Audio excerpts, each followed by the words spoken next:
Test night. Good night, everybody. Night. Can you hear me? Yes. Yep. Well done, bro.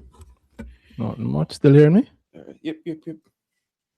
Perfect. Just make sure I don't have it. One more time. Still hearing me? And a third time, yeah. I was hearing myself. Oh. All right. I think we're good to go. All right, good. And yeah, so it's still fine on your end, right? All right, perfect. I saw she said she's dropping in, but I guess as soon as she gets on, we can have her drop in. But in the meantime, we get going, and let me not even jinx it and say the wrong thing, yeah, man. Let's just get started. I'm almost scared at how well the the sound may be going. All right, so I think we're good to go. Hi, everybody. Welcome, and you'll hear me say it in a second again as we get started with everything else. Everything else being, of course, just the video for those of you who prefer the video. So 1 second, and we will be doing that.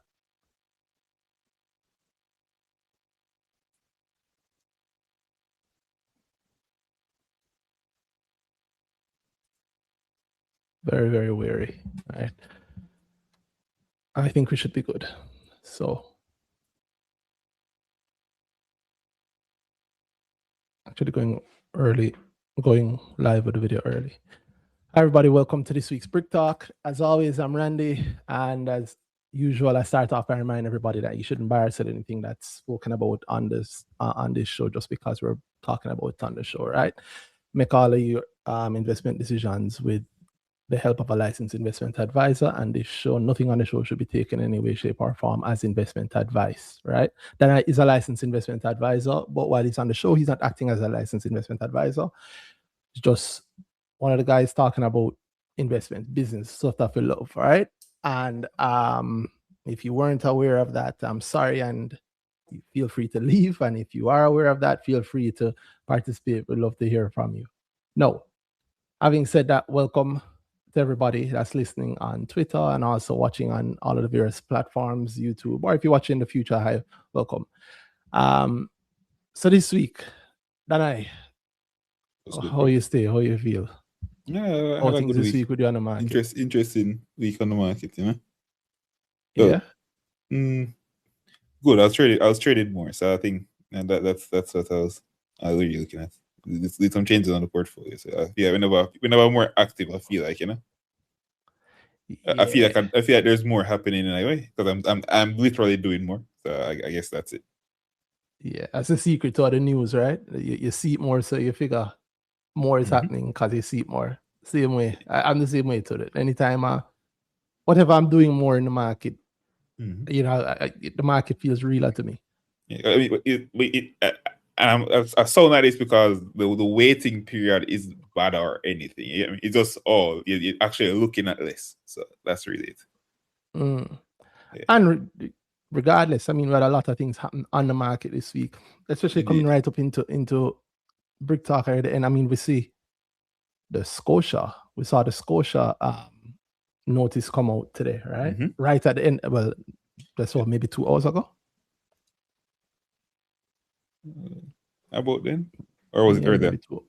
A few hours ago. I know it's after market close. I know it's after market close. So, I mean, I know it's a big deal. I know we've been waiting on that one file. I should say waiting for a little while because look at them moving fast. Huh? I said that before, but even I am surprised at how fast they're moving. Some people announce things before them and still later than them and still not reach it. Exactly. Yeah. I mean, think about the last set the same exact thing. I mean, who we have do it recently? Scotia obviously did it well. doing the exact same thing. I mean, not the exact same thing, because obviously only school doing the market leaving process. But who else do we know that has actually done the exact same thing, meaning gone through the court process? The scheme of arrangement. I don't know how the name. Marita. Is missing me. Marita, yeah. Select. Sagicors. True. Yeah. Sagicors. So Sagicors go through court and still not, and them still not do nothing after they get court approval and everything. Nothing has happened yet. Correct. And we've seen also the same thing with I mean, almost all the financials have done it. Mayberry did it to do the whole MIL, MGL move. And I thought the Mayberry one was relatively fast. Yeah, relatively fast. Yeah. But relatively, yeah.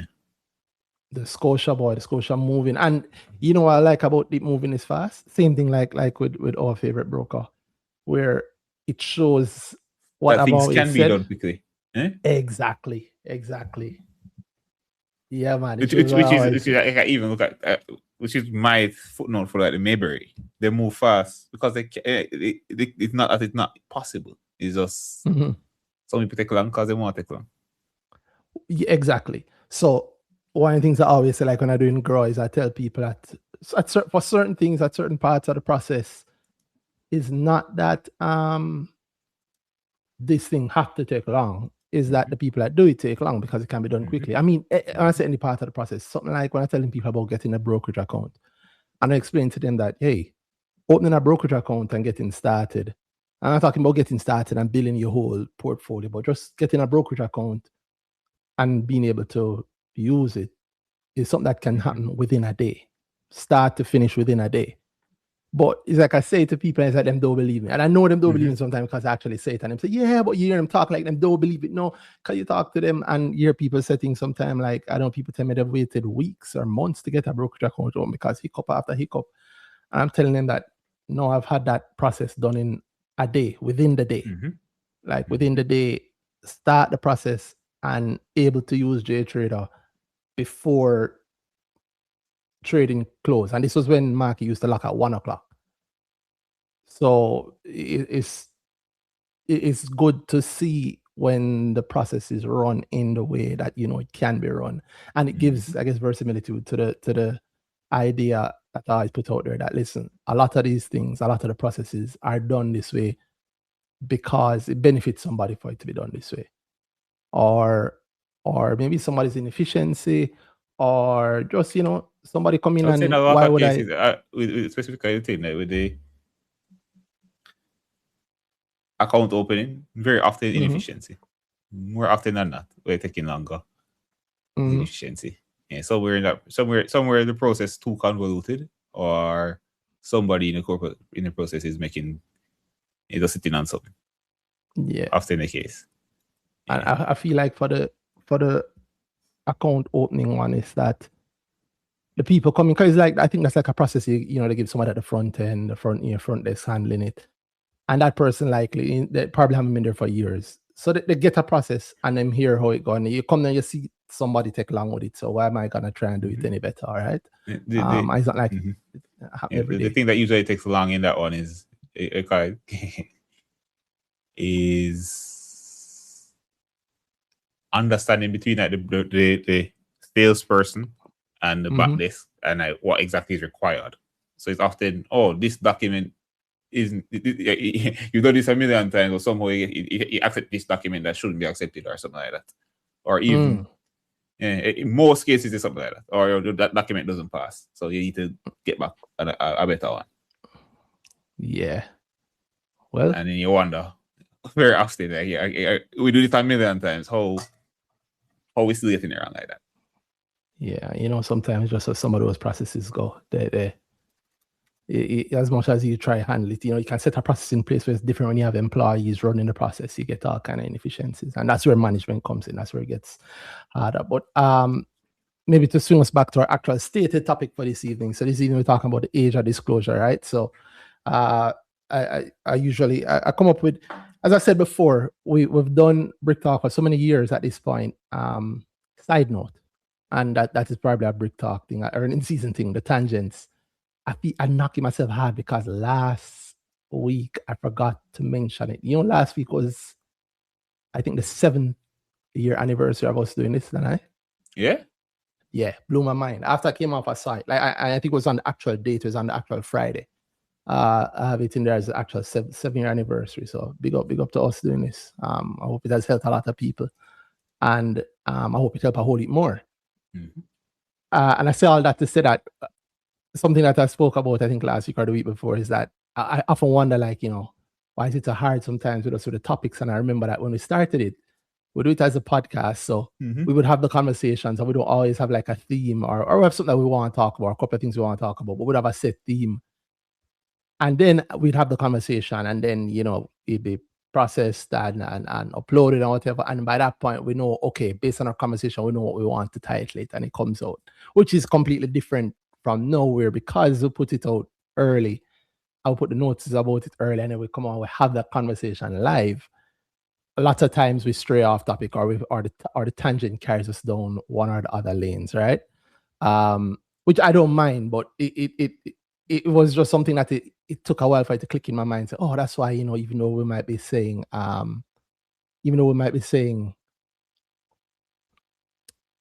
like, whatever the topic is, we don't always end up actually going at, because maybe somebody comes on and they have the conversation with us, or they come on and they have the conversation with us, and it switch, or some other tangent comes up and the tangent's so good, and then that becomes the episode.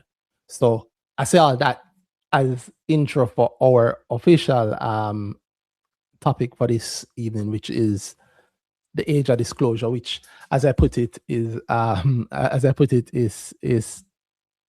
the age of disclosure, really, how things have changed on the market in terms of what we hear about, what we have to hear about, and how companies have changed in how they approach speaking to market participants, what they put out there. And we've seen the whole gamut, right? We've seen everything from companies that don't say nothing at all, the silent companies, to no, and I have to say it's a no thing. Not that it always wasn't this way, but like, no, we have actual earnings calls, right? No, we see people coming on podcasts. We've had how many listed company CEOs on BrickTalk on earnings season? We've had quite a few chairmen on earnings season BrickTalk. We've had people come on, and that's a complete change from, I would say, maybe 10, definitely 20 years ago, where it wasn't happening that way. And I think it's one of the things that is a sign of our market maturing. I even hitting the nail on the head even earlier. I was listening to Limitless, and they had a conversation with Dean Barnes on, who is the CEO of Atlantic. Actually, see Dean in the space with us here, but I don't know if he'll be able to jump on. But anytime he wants, he can. But yeah, hearing a CEO talking on a podcast about his company, which is not unusual. Now we have like Mayberry with their, is that thing weekly? I don't know if it's weekly, or maybe every earnings season you have them talking about companies and having company figures on. Runs a gamut there, where now you have more of a voice coming out from the companies. And we also have companies now giving more details, right? When you look from the angle of the finance rules, you have companies giving more details, more just overall disclosure about what it is that is happening and what they expect to happen. And sometimes what they expect to happen, but also what has happened and why. Because we know that the numbers give quite a view, but the number is the story about what happened. It's not the whole story in itself, right? And the number can hide many, many things. So, as I said, I think it's a good conversation for us to have just generally about disclosure, things that we like seeing, things that we have seen in terms of disclosure and how it changes, and things that we want to see. And of course, anything else that you guys want to talk about, right? As usual, I always encourage anybody that you want, send a speaking request, and we'd love to hear from you. If you have a point you want to talk about, send a speaking request, and we'd love to hear from you. We'd love to hear your thought on our points. And also, if you want to talk about something completely different, right? If you want to ask how the Trans Jamaica doing, what's happening with Trans Jamaica this week, and if Trans Jamaica is up or down this week, up today, 0.18% up today on the JMD side. Yeah, send a speaking request. I would love to hear from you. So yeah, but our main theme is the age of disclosure, like disclosure from the companies, how it has shifted over the years, how it's changed. And I started off in a simple way, like things that you've seen, things that you like to see, things that you want to see. So I'll start it off with you. I'll start off with you, then I can tell me, I mean, some of the stuff that you've seen or any disclosures that you're interested in. And of course, we'll have a conversation there. And for Shay, I don't know if you're hearing me. I've sent you the speaking request. You are hearing me. You might need to jump off and jump back on, and then we'll be able to hear you because it's still showing you as a listener.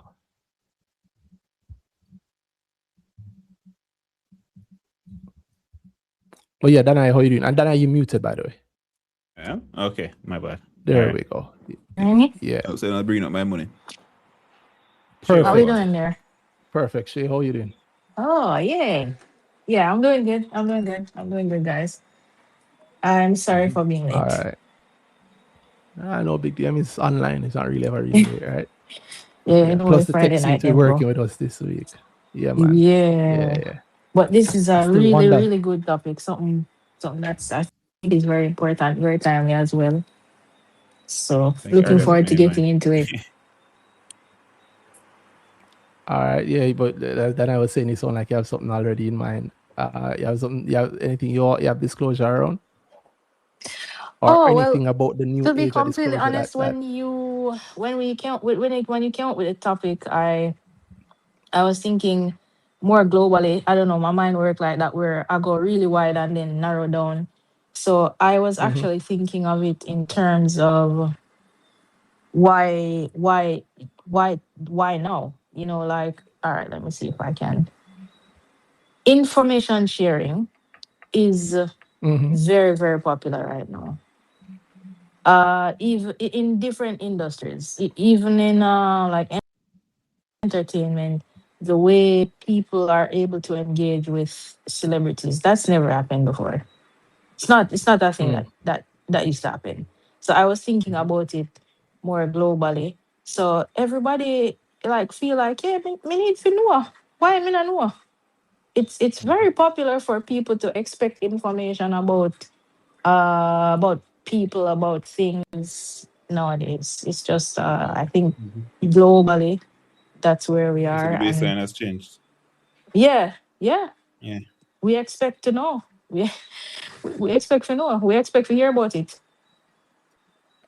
Hear about it more quickly. We expect to hear quickly. We expect to hear more. Just generally, no.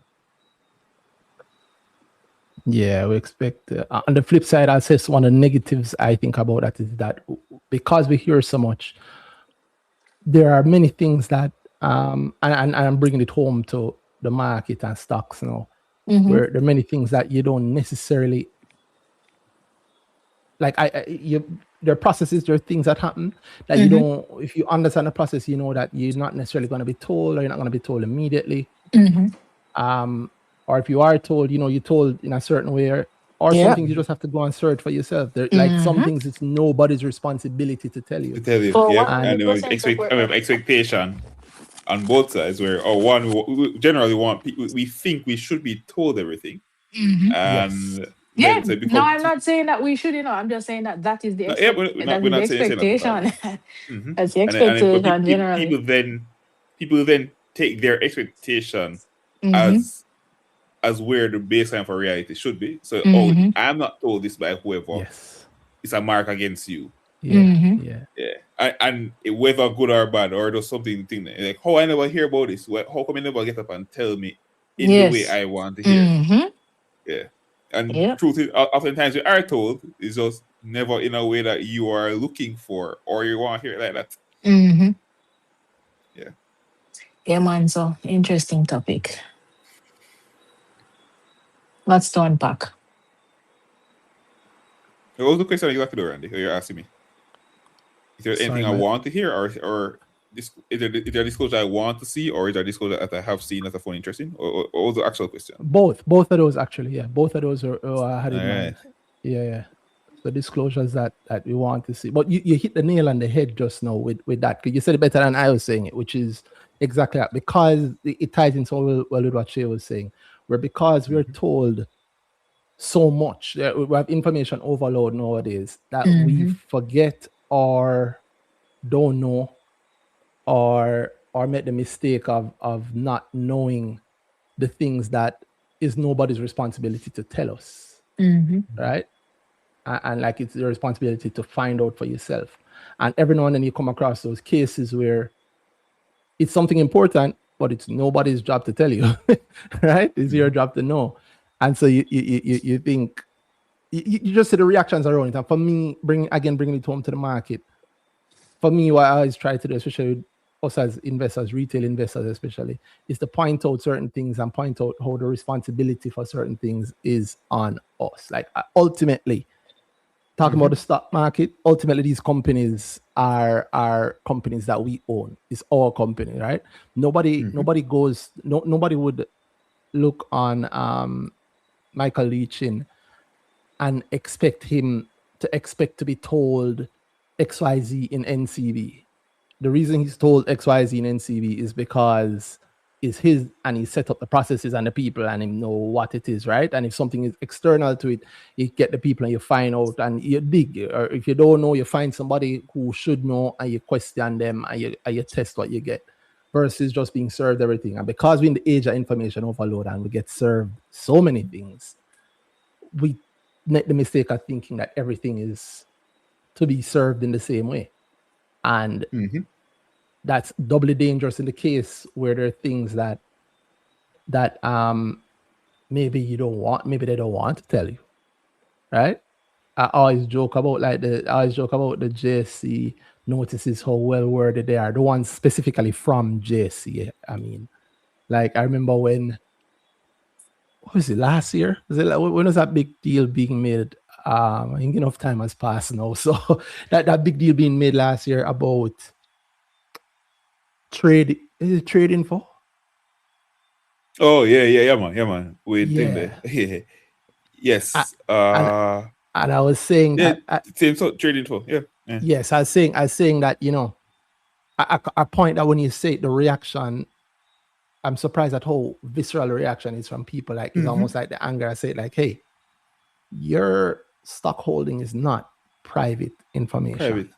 Yeah. And people are like, well, no, it must be. And I understand it, because you're used to thinking that, like, your bank account, my bank balance is private information. It's private to me, right? My light bill is private information. It's private to me. But shareholdings of a public company traded on a public market is not private information. Not private. It's very interesting to see that, right?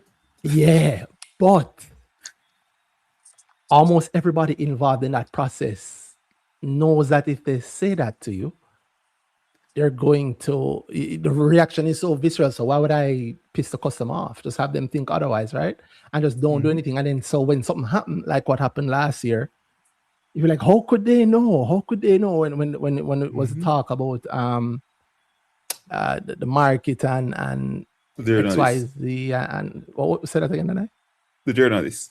The journalists and the trades that happened along with certain articles, and in that case, also non-disclosure, I think, was a factor in that case. And people like, no, how could they know? And I'm like, why are we concentrating on how could they know? You should concentrate on whether or not it's true. And then that gets uncomfortable, right? But we are also in a space that the annoying thing about the market is that there are lots of things in the space that. Yeah, that's what I believe about that. It was very funny, bro. Because and think about the space we're actually in, where the moment something, I remove outside of the journalist scenario, right? Think of how people treat knowing these things, right? Like, everybody wants to know when, Randy owns this amount of shares. How often many people in the space are quick to share certain things as I find this thing out when it's not public, when it's not private, and how quick we want to share these things. But suddenly in this scenario, it was a oh boy, why are we looking at this? Very often on the opposite side, people want to know, people want to be able to feel like they're prying. People want to feel like they can find out this thing about this thing. Think of how often we have this. Somebody comes with a fake page or I think the anonymous page that comes with some scoop behind the scenes of this letter sent by whoever to whoever, and I'm posting it on this fake page. And it becomes this whole thing on Twitter within the same space I find out this and whatever, and then whatever feelings I have about it, it's very much so. And nobody says, and in those moments, how could they know? Nobody's looking at the page disclosing those things as how could they know? Why would they know this? Very often when those pages are actually sharing confidential things, private things. But then in this scenario, it became how could they know, and again they're not focusing on what's being said, whether or not it's true. It was seen as this big injustice, so to me that reality was very funny, but not to laugh. Yeah, it's not funny, but it bring it back to disclosure. And for us as retail investors, what it looks like there is us having to know what's actually, like, what is our right to know? What is the thing that we have to be told versus what are the things that we may want to be told and they don't necessarily have to tell us, right? And removing the emotions from that. Removing the emotions from it. Or, you're on the stock market, so if you feel a way about something, the option to sell is always there, as long as there's somebody else willing to buy, right? That is also that's also something that we have to kind of get used to. Like, what is it that companies have to tell us? Another little thing I teach at Grow is point out that when it comes to investing and the market and reporting, because one of the clearest disclosures that companies give us on the market is that they report their numbers every 3 months, right? They tell you how they've done each quarter. If you think about that, it is actually baked in to the process, a gap. Yep. Yeah, there's a gap baked into the process. That's not a month and a half gap. At minimum is baked into the process. A company can choose to be early if they want. And we've seen companies be early in the past, usually when it benefits them. But yeah, baked into the whole process is a gap, which means, the guys at JMB, they know how much they know how the quarter ended. They're well aware of how the quarter ended. They're well aware of how the quarter ends 1 second after the quarter has ended, right? And they're not going to be telling you about it until a month and a half from now, at best. Yes, sir. Right? Sometimes it's 2 months, sometimes it's 3 months after, and that's just how the rules are. So, as a retail investor, understanding that and baking that into your own process, knowing the things that you should know, you must know, you should be told, and separating that from the things that you'd like to be told, but they don't have to. Like, no company has to legally tell you how sales are going currently. We'd love to hear it, of course, right? In the times when companies tell us, we're very, very happy to hear it. Again, shouting out, limitless. And I heard Daniel Barr in Stock Atlantic, he was saying he made a couple of points around the receivables management, right? And I was happy because I'm like, hey, we're hearing something that isn't out yet, right? No, he isn't giving any hard numbers. In not breaking any rules. In fact, there are no rules to break. The companies can't tell you if they choose to. They choose not to. But that's something good to look out for. And it's important to know the difference between a gift and a requirement. Because what happens then is when you get the gift, you think it's a requirement. Very often people get the gift too often, and then suddenly, the moment they don't get it, it's why? How dare you stop? Exactly. And for shrewd investors, you also know to look out for when the gift is being given, and if the gift stops, right? I remember that quarter when I think Barita was it the last time they were doing their APO? The last APO they did? Could have that wrong, but I think so on the last APO they did. And they reported within, I want to say, a week or 2 weeks. I want to say like the quarter ended and they reported like 2 weeks or a week. Or if it's not 2 days, something that nobody else. Since then, I've not seen anybody do it that quickly. I haven't seen anybody do it that quick. Yeah, immediately after, right? And the thing I always say, is like I said to people, you have a job, right? I mean, at work, you use a computer. You know, it's not a slow thing. you know how things are going. These companies are multi-million and multi-billion-dollar companies managing stuff. They know how things are going. So they know. In fact, there are rules around them not saying things, but not trading until they have disclosed certain things, right? That's why we have insider trading laws, insider trading rules.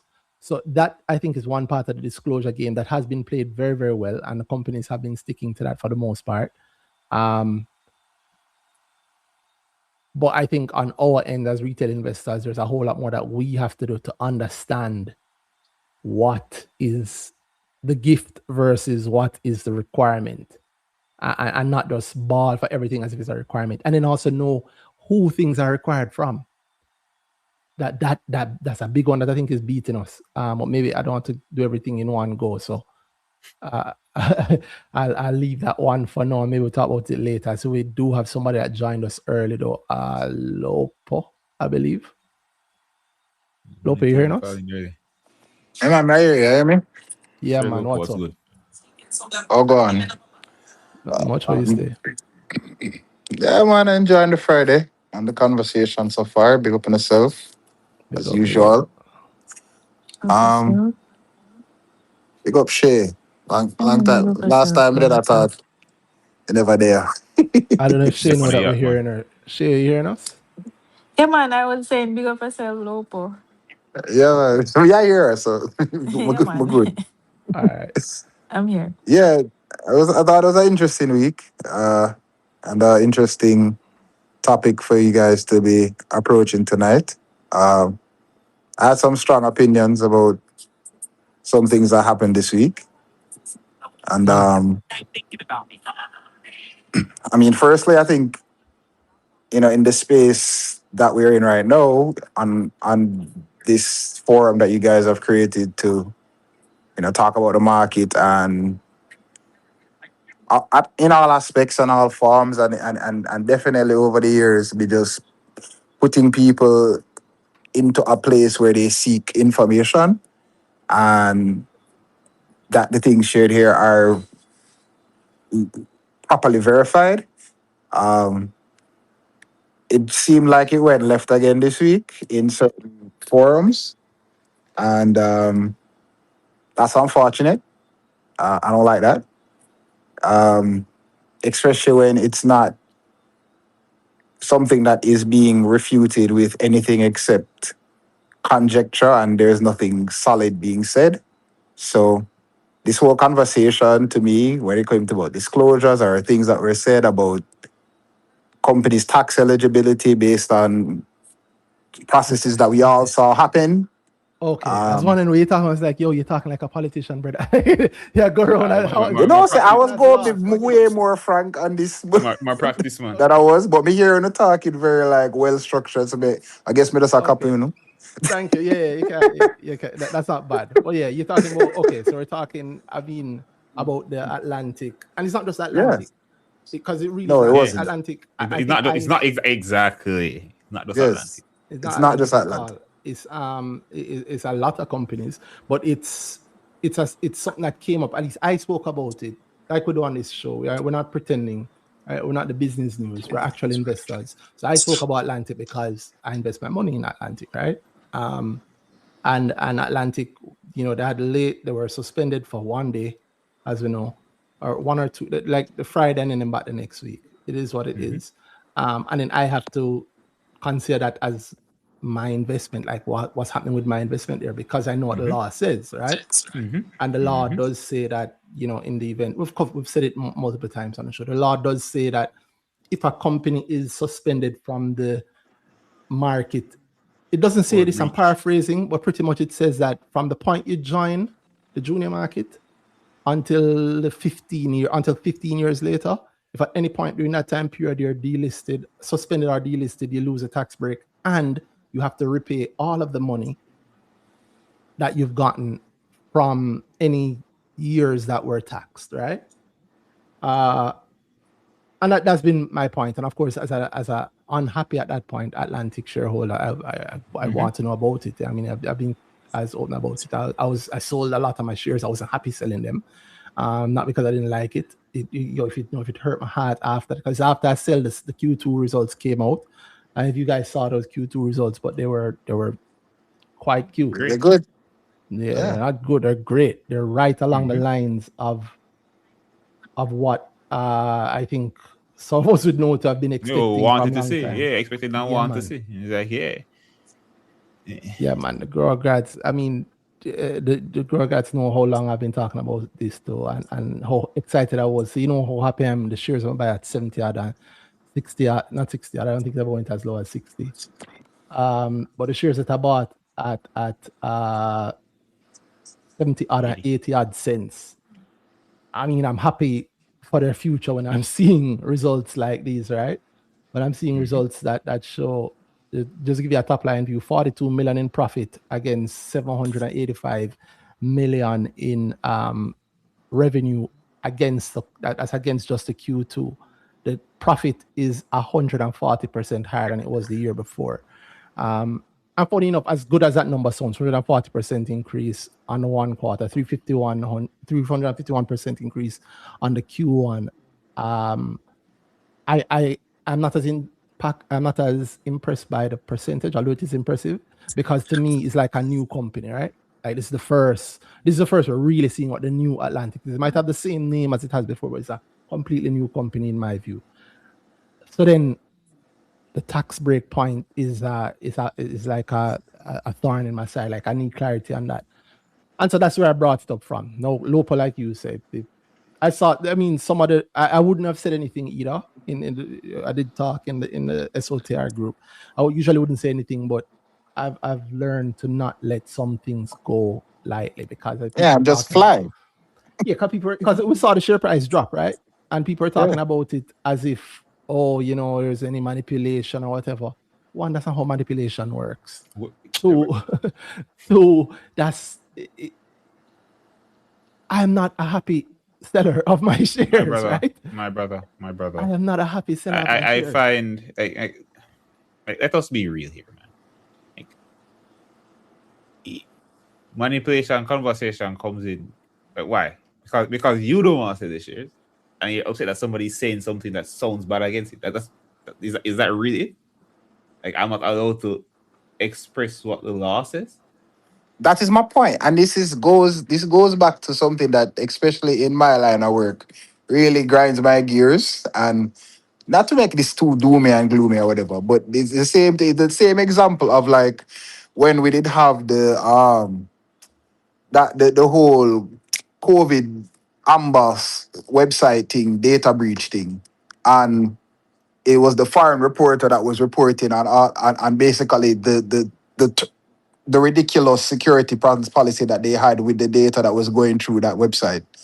And like the local ministers was acting like that type of disclosure is illegal, and basically saying that the same type of work that people do in cybersecurity research and all of them things which was what the reporting was, like if they catch the Australian man out here, so they would lock him up because having information is a crime. Having some information is a crime. Some information. Yeah, that one. Crime, so. Yeah, and that's ridiculous. That's ridiculous. That's not.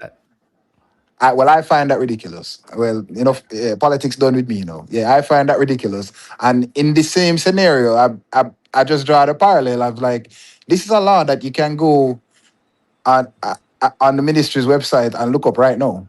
Yeah, and if it is that's like saying, to me, it's like saying, imagine you find out, you reading JBG's report and them say, oh, yo, Friday go on, and then you come and me already come online and say, yo, say that fraud thing, I sell my shares because I'm not comfortable. Yeah, I'm not comfortable with the fraud, yeah. And would you and then you dare get up and say, boy, them two you there, they might have manipulated them because we're talking about something that the company did and how it impacts them, and then how it makes me as an investor feel or is affected. That doesn't make no sense. So yeah, And very I need to often. I need to nip one I just said in the bud because you're saying yes, there's some information that is illegal. I want those things to be clear that there are actual clear details as to what type of information is illegal. That's true. Zine? So I think it even more matters how you get it, right? Not necessarily. yes, where it comes from, exactly. Yeah, so like That might be true. I'm not saying no. As being technical with you, and I say some information is illegal because truthfully, having some information is illegal. That is something that's an example of disclosure. It's on us to know what is or isn't illegal. I'm not getting into the politics of that whole situation, but then obviously I think there are people. There are too many things involved, but then you're bringing up like that. A very amber colored situation that I don't. It's too hot on Twitter right now. I don't want to touch on that. That's hot on Twitter. But I think Sir Daniel wanted to jump in. I don't know if he's hearing us. I think he wanted to jump in. If he is, Sir Daniel, are you hearing us? I think I saw him do the dance where he was a speaker and I think maybe he's then him just rejoining. disappear. I think maybe he's rejoining. Yeah. So I know that happened to me all the time with this. So I'm hoping that's it. Yeah. Okay, I see him back as a listener now, so maybe he'll jump back on. But yeah, in general, so that whole thing, this whole color and perspective around that, in that conversation as well, it also like I thought it was I thought there were unpleasant things that were being brought up from that conversation, but I actually like that it got to a point where more things were suggested. One from starting from you, with your little ruffle. Mind them confused with the other guy that did the ruffle at the time. And Aaron Rafa, bro. You only hearing me? Is he? Well, I say aired in season, the host mute, so I don't know if you know what I talk. But based on that conversation, people actually were digging around and looking for companies who had been suspended, and seeing any tax implications, and a lot of the companies that were suspended, and we weren't seeing any tax implications, were companies that were not making profit. 1 sec. And Mm-hmm.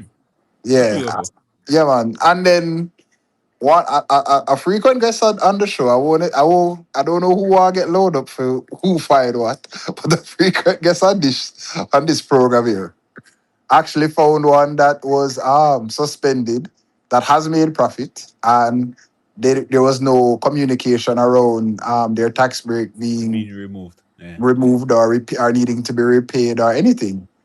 Mm-hmm. And that company was Iron Rock. Yes, sir.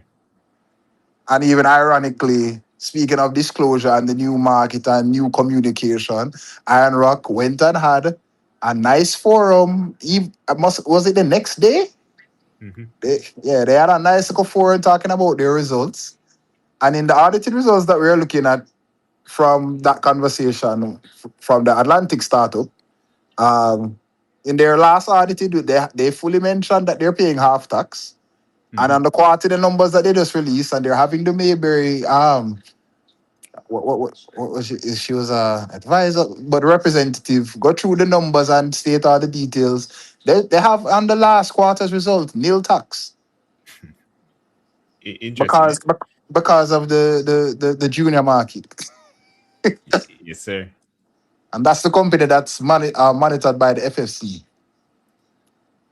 So therefore, there is not just public listing responsibility they have on the numbers. They have fiduciary XYZ in regards to the numbers. So it's like I feel like these things should be discussed and it should not be the end of the world. Yeah, man. People pick and choose, you know.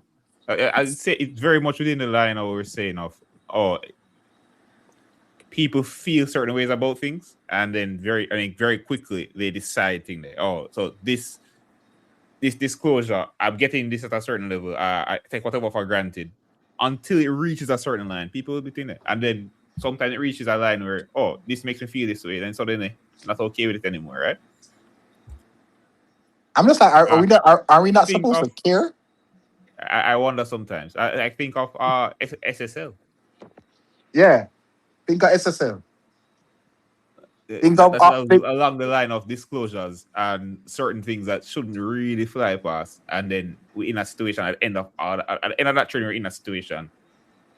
If certain discussions were had earlier, we'd be fine, right? Or we could remedy certain situations or just cut certain things at a certain point if certain discussions were had earlier. That's yeah, but no, it's just the world wicked and the runner not getting money. Like no, we need for them. Yeah, we need fair do. yeah. But who is to do it? When you say who is to do it, when I say who is to do it, I mean like whose responsibility is it? Because a lot of the things that we were given before. All right, boy, you want me to talk? Bro. Oh my god. Because again, it's our podcast. somebody can come on Twitter and say XYZ, I found out this and da da da da da da da da, and then the mob gets up and runs with it. And it's not manipulation, or it's not bad to talk about that in whatever case, but then suddenly, no, boy, it's almost like it's almost like it can. See if I said this to so away. Well. To answer your question, a man can. to answer your question, in my opinion, Randy, Yeah. the who is an important thing to highlight in terms of what is enforcement or what is regulation, what is monitoring and all of that. But we as citizens being able to observe and speak to things, I think it's more empowering for the entire community that to not have that be persecuted or find a way to find that as the negative or the all of the connotations that people be having around people just having real conversations that have basis in truth. Like this is like these things happened. Like it don't have to be the end of the world, but they happened. It's truth. There's truth behind it. Like we're not making anything up.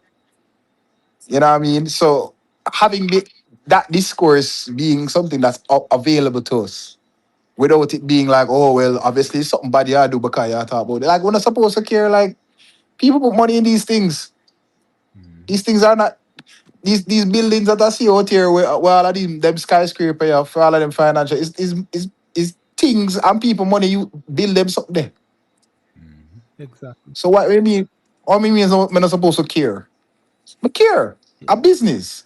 And caring doesn't mean that. I think what's important for us to. I think one thing that's important also for us to get is that caring doesn't mean that you're hating. Like I don't hate something because I want to know how it goes. You get me? Even if it's a bad thing, I don't hate it just because I want to know. Not talking about SSL, that's obviously something else. But wanting the disclosure there, wanting clarity there and seeking clarity there doesn't mean that you hate it. I say that hopefully as a segue, I see Sir Daniel joining us again. So Sir Daniel, are you hearing us? Yeah, man. Thank you. Thank you very much for having me. I spoke to Randy earlier and said to him, good evening to your listeners. Friday evening, I thought you guys would be out relaxing, man, but you're impressing on the investing community the importance of knowledge. And I listen quite keenly, and I'm impressed with the wealth of knowledge, firstly, but secondly, the extent of the issues discussed, I think, is very much important. Can you imagine us 20 years ago? Well, last year, 20 years ago, and yeah, it wasn't like this at all. But Friday night, 20 years ago, that'd be what? 06? Oh, damn. Yeah, I wasn't quite wild yet. Maybe 8 years ago. I was quite young, actually, Friday nights were for drinking. Wow. Yeah. Well, older and a little bit, hopefully wiser now. Yes, I told Randy that I would be more than willing to have a discussion with your listeners and your Twitterers. I don't know the exact thing. I have a little age on me and I might look young-ish. But I want no, he's a man play my football 3, 4 days a week, play some Scrabble, play some domino. 'Cause you have to keep the mind active That's true. now and then some chess. That's a So it's hundred it's very percent true. important. It's 100% true. And I like, what I like, Yeah. since we're on the topic to Mhm. Sir Barnes, I like one thing I was saying in my group of a girl group that I liked was how open you were up front. You're right in front of it. Good, bad, or ugly, you're talking about and talking about immediately. And being open in what your response is in terms of handling it one way or another, right? Which I think I want to start off by praising that, because and let me exclude Sir Daniel from what I'm about to say. We've seen, let me put it this way, we've seen the gamut of the market. We've seen the great stories on the market and maybe the not so great stories on the market. And I think that it bodes well for Atlantic that one of the makings of the great stories on the market is that the CEO is so willing to speak immediately and not leave things up to speculation, right? Blind speculation. So thank you for that, Sir Barnes. Yeah, man. Thank you, thank you, thank you. Much appreciated. I haven't engaged social media as much as I ought to. And That's good. Listen, that's good. If you were, let me tell you something. Any CEO that have time to be on Twitter all the time, yeah, yes. that's a problem. Yes, you need to be busy. You need to be busy. Yeah, man. Oh God, trust me. I mean, when you look at the macro numbers, sorry to segue. I mean, then I should know. When you look at the macro numbers, it's kind of worrying. So as I said to my team, that listen, me, one thing I know in every parish, in every district, in every community, every single week, there's somebody changing out a bathroom. Mm-hmm. There's somebody constructing a little 1 bedroom. Mm-hmm. There's somebody doing there's somebody marking out a football field that they need some white, some white lime. Yeah. There's some activity that requires some product that we sell.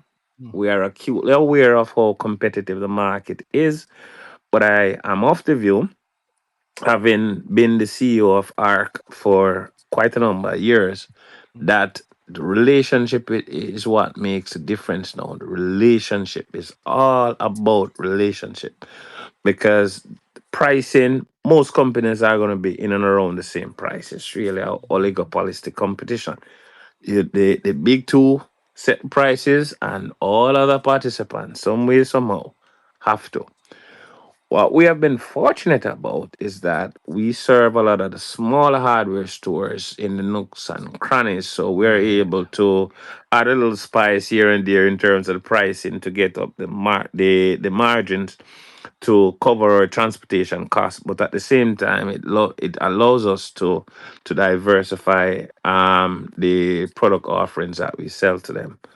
I'm sorry, I'm the CEO. I have to always sell my company. So Listen, as a shareholder, I ad want to hear you this doing that. Yeah. Our company. this ad was paid for by Atlantic Hardware and Plumbing Company, 105 to 107 Marcus Garvey Drive. But more seriously, the point was raised earlier about disclosure, and what I have now appreciate is the importance of disclosure.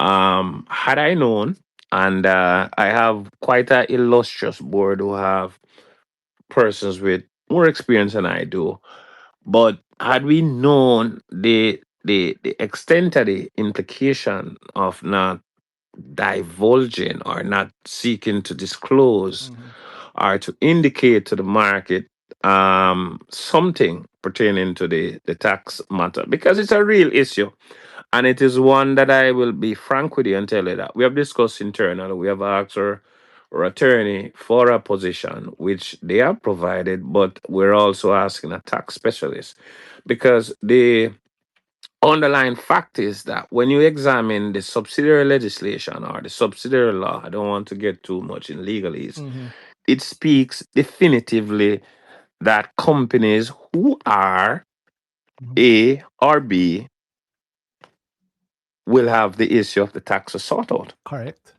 However, I know that it also it reports to a parent act, which gives the minister discretion.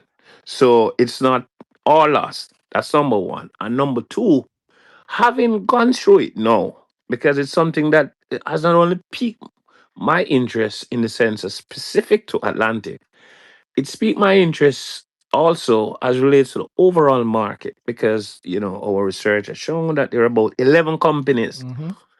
on the junior market that would have suffered such fate, including a company that is regulated by the FSC. No, me not inform, I'm not telling now, you can do That's what the research. Americans call dry snitching. Well, I'll tell you this: as a shareholder of that company, which is Iron Rock Insurance, I Oh Lord, me never say you nothing, didn't say no. I'm Rasta. saying it. I have my money in Iron Look, Rock too. already looked up in Yeah, I have my money that. in Iron Rock too, and I'm wondering because they've also not made any provision for it. And I think Mhm. it's that, and I get Iron Rock is just one of, as you said, just now 11. You didn't say Iron Rock, I did. But the fact remains that it is a question that has to be answered because Correct. we know how the government does it. 2 years from now, they might change their mind, and then you have to provide for, and you don't want that sort of headache. Absolutely. Absolutely. Absolutely. So we have asked our a tax specialist to look into it because I boldly told them that if I'm a shareholder, I'm coming to the AGM to ask that question. And they are. so Mhm. so we're awaiting it. I had a lengthy discussion with my chairman about it, having heard the perspective of the attorney, which the precedent that the attorney spoke of is it does not vacate from the fact that there's an obligation. So not because A, B, or C um are not carrying it on their books mean that D shouldn't. So Indeed. we're sorting that out. Give us some time. I have to wait. And as I said before, we're looking at the Parent Act, which is the Income Tax Act that Mhm. provides a minister actually with the discretion.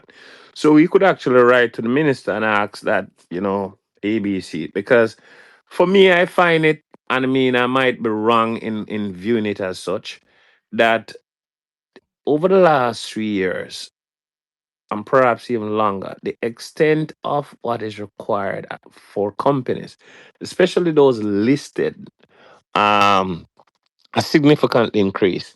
And what happened is that the auditing firms are extremely stretched, and you can do your own research. Quite a number of companies are coming in a little later than normal.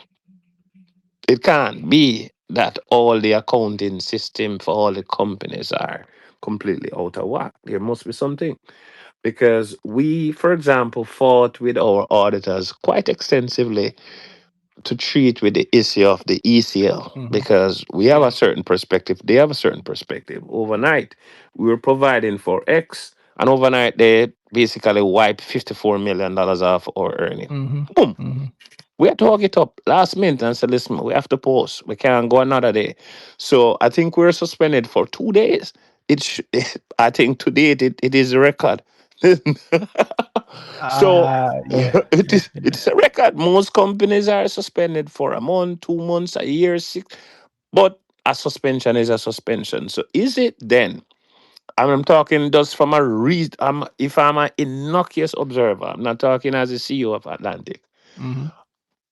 Why are you going to punish a company and its investors for something in commercial terms a simple slap on the wrist? Mm. So in my view, the stock exchange rules need to change, need to be amended, and to be more explicit as it relates to a suspension. For example, we can understand delisting. That's absolute. Mhm. But a suspension could arise for could be a result of several different things why a company hasn't published. The extent of the period of suspension is a completely different thing. If you're suspended from school for a month, you're basically out of school. As again, someone who is suspended for 3 days. So I think it's a matter that as I said to my chairman, we need to write to the minister about it because I think it's not an Atlantic specific issue. It's something that needs to be ventilated and a position arrived at. In law, I can tell you, when I read the act, not from the perspective of Atlantic, I see a lot of mischief inside there. Well, you have more legal knowledge than me, but I'll give you some pushback, not on that, but I'll give you some pushback on the idea of the JC changing its rules for this. And I mean, I respect the position, but being plain, I mean, Atlantic was, how late were you? You're 91 days late. Yes. 91. That's more than 3 months. Correct. But again, the circumstances, you're moving from really a small firm to a completely new firm. Agreed. Which we have to take some responsibility for that. A new firm, relatively new in Jamaica, because they basically just came back to Jamaica. So they're really building now. And, you know, I don't want to say we were the guinea pigs or anything like that, but that was part of it, as well as there are some internal matters that we had to deal with as well. Thank God for us. I think we're in a way, way better position. I feel absolutely comfortable. So we took our hits. Well, we're going back up. I believe so. I mean, the company is strong and only getting stronger. So there's no knock to that. And I do agree with you that I think the question needs to be answered. And I could also see the JC adjusting some of the rules, but and this is just my personal view, maybe an adjustment along the lines of, I can think two things. One, maybe your very first set of reports, your very first audited, because it's a change in a company coming to the market, right? It is a true change in how the company Believe runs. you me, change. Sorry to win in. Change is go an ahead. understatement. Change is an understatement. Yeah, when I tell you change is an if you understatement. heard earlier, I was talking A to Danai. I explained that is seismic change. I think the only things that remains the same is the name of the company. You guys made Correct. a new company. Correct. Yeah, completely new processes. I'm sure new people, new location, and within that time, I plan to ask you about this in a few minutes. Not now. After we get off this point, acquisition or however it is you word what you've done with the agri side, right? Which is Yes. on its own complexity. So I feel for you there as an investor, a biased investor who owns. Feel for me too. Yeah, but I don't know that I want the rule to be adjusted because it have a whole heap of leeway in there. However, I think the threat of what the suspension brings, which is the repayment, I think there might be some room for adjustment. Even with suspension thing, there, like mention suspension versus delisting and then full repayment. Yeah, I think that's a lot. You know, if you delist, then sure, pay back everything. Suspension, I think maybe like put on a time basis, like if you're suspended for a certain amount of time, then definitely go pay back everything. Yeah, or for them in the same line, you know, like one line up at top and one down at bottom, you know. Suspension, RD how you get both of them in the same line. Well, you know, same paragraph. Why I'd say that, but the rules are the rules. We have to respect the rules. True. So until when they are altered, then we just have to respect the rules. That is the crux of the problem we have. Rules are the rules. Me and Randy are saying, boy, you know, like I don't know if you heard earlier, but that's the line where we have to go down as investors. Like, okay, the rules are the rules. They're in this position because these are the rules. So our position as investors have to change based on the rules and what the reality they present for us. Well, not long from now, you will have a clearer position as it's the way forward. I'm looking forward to that because indeed I'm one of many shareholders who are very very happy seeing these results. And I won't put you under too much pressure under this point while you're here. No, man, go ahead. But there, All don't beat me up right. too much. That's all. All I right. get something a while ago from the old lady, so I'm not too hungry. So I'm go. All right, all right. So I'm gonna appreciate at that point. I'd like to move on, and because you can't say one way or another. I think if we're just talking the three or the four of us here, I think all four of us would love for it to be wiped away and we move on. But either way, Atlantic exists, right? The company is strong regardless. So let's talk some other things, right? One of the other things I heard you talking about was St. Thomas. Yes. So what are your plans to ensure that every single thing built in St. Thomas is built with Atlantic purchase materials? Just to bring the Brick Talk family up to date with what is happening. Separate, we are part of the Muslims group. And Separate is one of the flagship companies under the Muslims group. And the chairman announced, I think about a week or 2 weeks ago, that they intend now to literally build hundreds of houses in St. Thomas. So my intentions, because I've shared with the chairman, I'm very much certain that quite a lot of the building materials will flow through us, as well as Lumber Depot, as well as Island White Concrete, because they're cousins and sisters and brothers. They're all some way under the umbrella of Muslims. Correct. So we are very much excited. I'm eagerly anticipating not only breaking ground, but actually the ordering of building materials. We have extended since the hurricane into lumber and zinc and um, angles, squares, flats. So we're in a better position now. But plus, we have international supplier network. So even items that we do not stock, we are able to supply. So we are ready, and we ventured into distribution to the hotel sector, the reconstruction that took place. Quite a lot of the roofing products, the felt, the T111 plywood, we supply them. So we have tasted it, and we are confident that it's an era where we want to continue to grow in. I'm very, very happy to hear that. On that Indeed. point that you mentioned with the cement, so I had said that there's a question I want to ask because when I listen to Limitless, both of your Limitless appearances, and by the way, big up to Limitless and big up to you for doing it also. You are part of, I know I said it before, I'll say it again, you're part of the new cadre of CEOs on the market that professional, but also bringing openness to that professionalism, right? So you can hear from the company leader as to how the company is doing and where the company is going. So I have a question that I've always wanted answered. I remember in your first interview, you mentioned considering getting or applying for the cement, what do they call it? Under the Cement Act, This is you have to get a license to import, an import Yes, license. the minister has to issue a license to you, provided that it's signed off by cabinet. Yes, indeed so. Yeah, and then you said in your most recent one that you've decided that it would be more prudent to not do it. I guess cost wise, maybe the cost for the license and the and what it requires, it wouldn't make sense if you can already get the cement.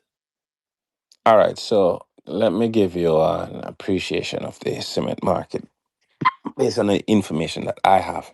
Mm-hmm. The cement market in Jamaica is roughly perhaps about 100,000 tons per month. Carib cement is by far the cement in the market. I mean, I estimate that the binos will do between now and next year, perhaps about 100,000 tons to 150,000 tons now. And this is all contingent on NARA actually not only coming into fruition from a legal standpoint, but from an operational standpoint. I think that's a big, big issue in the room right now. How soon can NARA be up and running and start construction and reconstruction activities? Now, I am acutely aware that between now and the rest of the year, I do not expect any significant growth in construction activity. Now, if I'm of such view, then why would I expose the company to additional working capital requirements in a market that, frankly speaking, is lukewarm at the moment? I don't believe it will be prudent. Now, once the government kicks off NARA and is up and running, then I would want to enter the room and say, listen, me. And we have the access, you're acutely aware. Give me a piece of the pie. I think at that time we will be in a better position to participate. In any event, if that is not successful, then one of the importers more than likely will engage to do some distribution on their behalf because we have a national distribution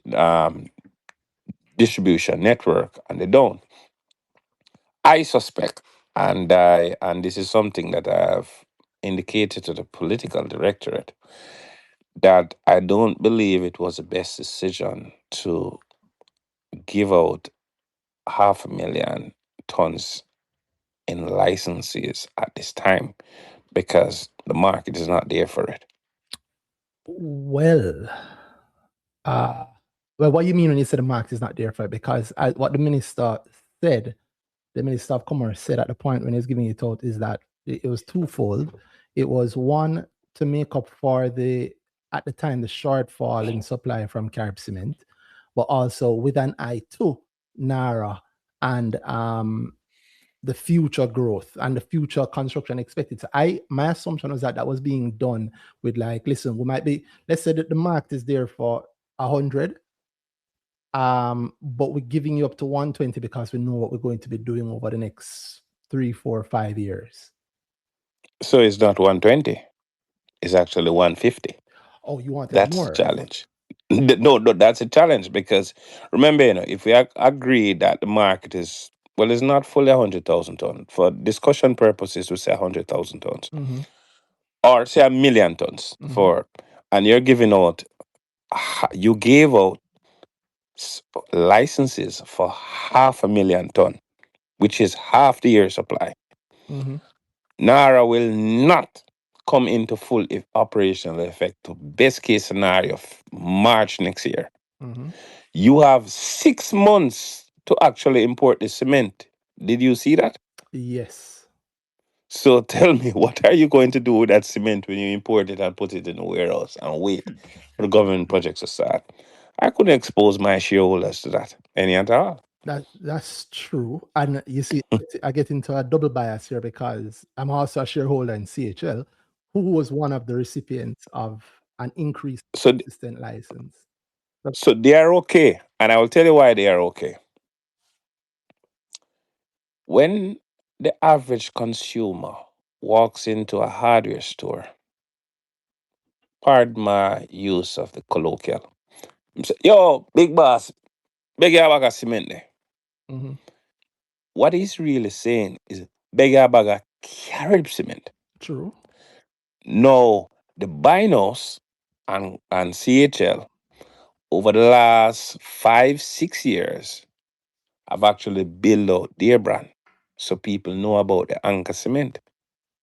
Now, explain if you are an ordinary hardware owner, why would you take up a bag of new cement to distribute today? Bear in mind that you have to come outside to explain to every single man that It's the same cement, yeah. is the same 32.5 and 42.5 kg. It's the same cement. It's just a different name. You can't. So unless there's a significant price differential, so a man will buy 10 bucks to say I save shops. But me I save on 2 grand. More under 2 grand there. And the cement I save, me willing to test it. Mm-hmm. If you don't have such a discount, then you have a problem. So I think one of the importers know what they've targeted, it seems, are the block makers, which is good because the block makers want our rapid hardening cement or cement that as you done the block within a couple of hours, once it come out of the machine, it's ready for distribute. No, that can work for a black maker. But think about a man with mixing matter and want to take him time and do him rendering. And you know the people in other industry. The man them have to burn a little spliff. So by the time them go around the corner and burn a little cement now hard up on them. Mm. So it suits one sector, but not the other sector. So because of all of those issues, I said, listen, we watch. We watch at this time. Nah, participate any at all. Despite the possibilities of big number. Because, if you get 50,000 ton of cement, 50,000 times 23.45, you're talking about what? A million, a million bags of cement. You're looking at $1 billion added to our sales overnight. 1.17 That's billion. Yeah. you Yeah. understand? Yeah. So it's big business. But at the same time, the infrastructure and everything required to set up, I don't believe is an opportune time. No. I'm not dismissing it, but it's not opportune between now and the rest of the year. I hope I brought some clarity to that. I get the clarity, but then my pushback on that is that, I mean, the license it was not a limited license, was it? It was just like it was an increase in what they're allowed. So my assumption is that it lasts into next year and going forward. No. No, it's a limited license. Oh. Specific. So it's a group got 100,000 tons. Mm-hmm. Maloney Group got 100,000 tons. Island Wide Concrete, which is our sister company, got 60,000 tons, I believe. Gore got 60,000 tons. Tankwell, I believe, got 75 or 100,000 tons. So it was specific. It's not like, and yes, they perhaps can get an extension because what I said to the political directorate is that it makes sense to extend it instead of 6 months. Tell them that they can carry it in over a year. So that is what has happened. That is what I advise them to do, because otherwise, from that you're gonna have some people are gonna lose some money. Well, this is where my bias comes in. As long as Atlantic and CHL don't lose the money, You're good. I'm good. I don't give a damn about the companies I don't own. That's how we go. We're biased. We're biased there. We're biased around there. It's okay. Yeah. Bro, you know, no shame, I mean, I no problem with that. I No, but agree. listen. 1,000%. I'm hungry, right? I've been here. I'm hungry. But here's the thing. Here's a question. Can I drop in a quick question? I want you to, but I I- want to I- ask this question first. Because nobody's ever asked. I don't know if Dina, if you can answer it, but is there any planned specific future synergies, if you will, between Buying House and Atlantic? Because Buying House's anchor cement they don't have the market, they don't have the visibility of Carib cement, but it is known, and it does. They sell off their license every year, right? They sell off their imported amount every year, so it does have some Right. amount of notoriety within the construction space. And I do believe Atlantic carries it. So are there any plans around a specific synergy between Buying House and Atlantic with regard to cement?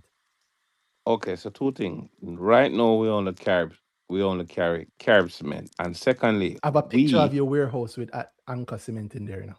Let me tell no, you but that. as some fraud thing that I need to No, know who sir. to sue. I don't know who to sue, but I have a picture of your warehouse with Anchor. Granted, I don't Me know how need to long know. ago it was, but it's since you've been CEO. Me, me need to know who to sue. But on a serious note, from where I sit, I am one who subscribe to the philosophy of relationship of commercial convenience. Mm-hmm. And suffice to say, I think if there exists an opportunity for Atlantic to benefit, then we're more than prepared to have the discussion. And I will boldly tell you that I did not think about it. But now that you have brought it to the table, it's something that I will definitely figure out exactly what can be done, because we are right next to the port in Kingston, so it would be Yep. ideal for them to ship this side. So Yep. you're onto something. Thank you very much. I'm glad that I'm here. Well, happy to hear that. But you know who know more about it than me? Ooh, Paul Scott, because he also owns a good chunk of. No, he's he's in so many things. Construct Group. He's in Construct with Jeffrey Hall, whose company just bought a good chunk and have another. They have about 40% on paper. They have half already, and they have the agreement to get the other half to get them up to about 40% of CHL. And he did that via Kingston Wharves. And he's one of the owners in your private company, Construct Group, that is Paul Scott and him. So, why you know I go on? Trust listen.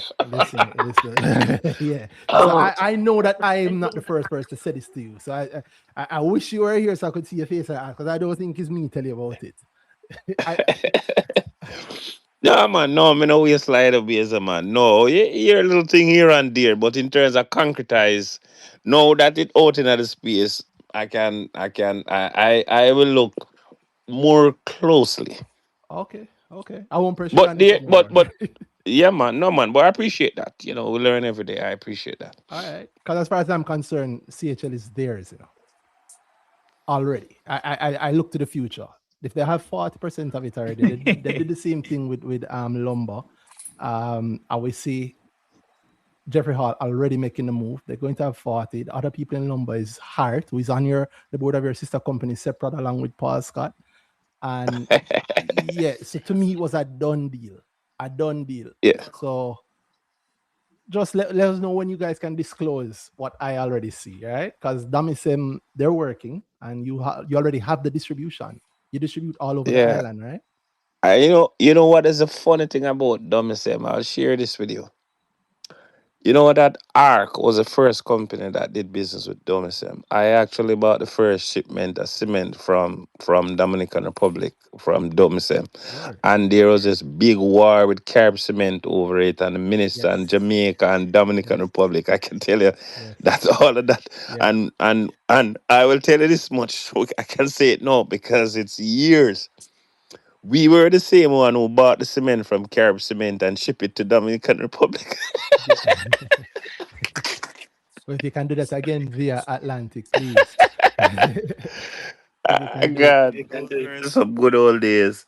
Yeah, but no, sure, there are some synergies, and I think the honorable Paul Scott in his wisdom is sit at a table where they're seeing 3-4 years down the line. And I remember the day when I met him at Susie's, and he said to me, what are you doing? I said, well, I resigned from ARC, and I think I'm going to practice law full time. And then he said that, by the way, you had mentioned some time ago about Atlantic. Is it still for sale?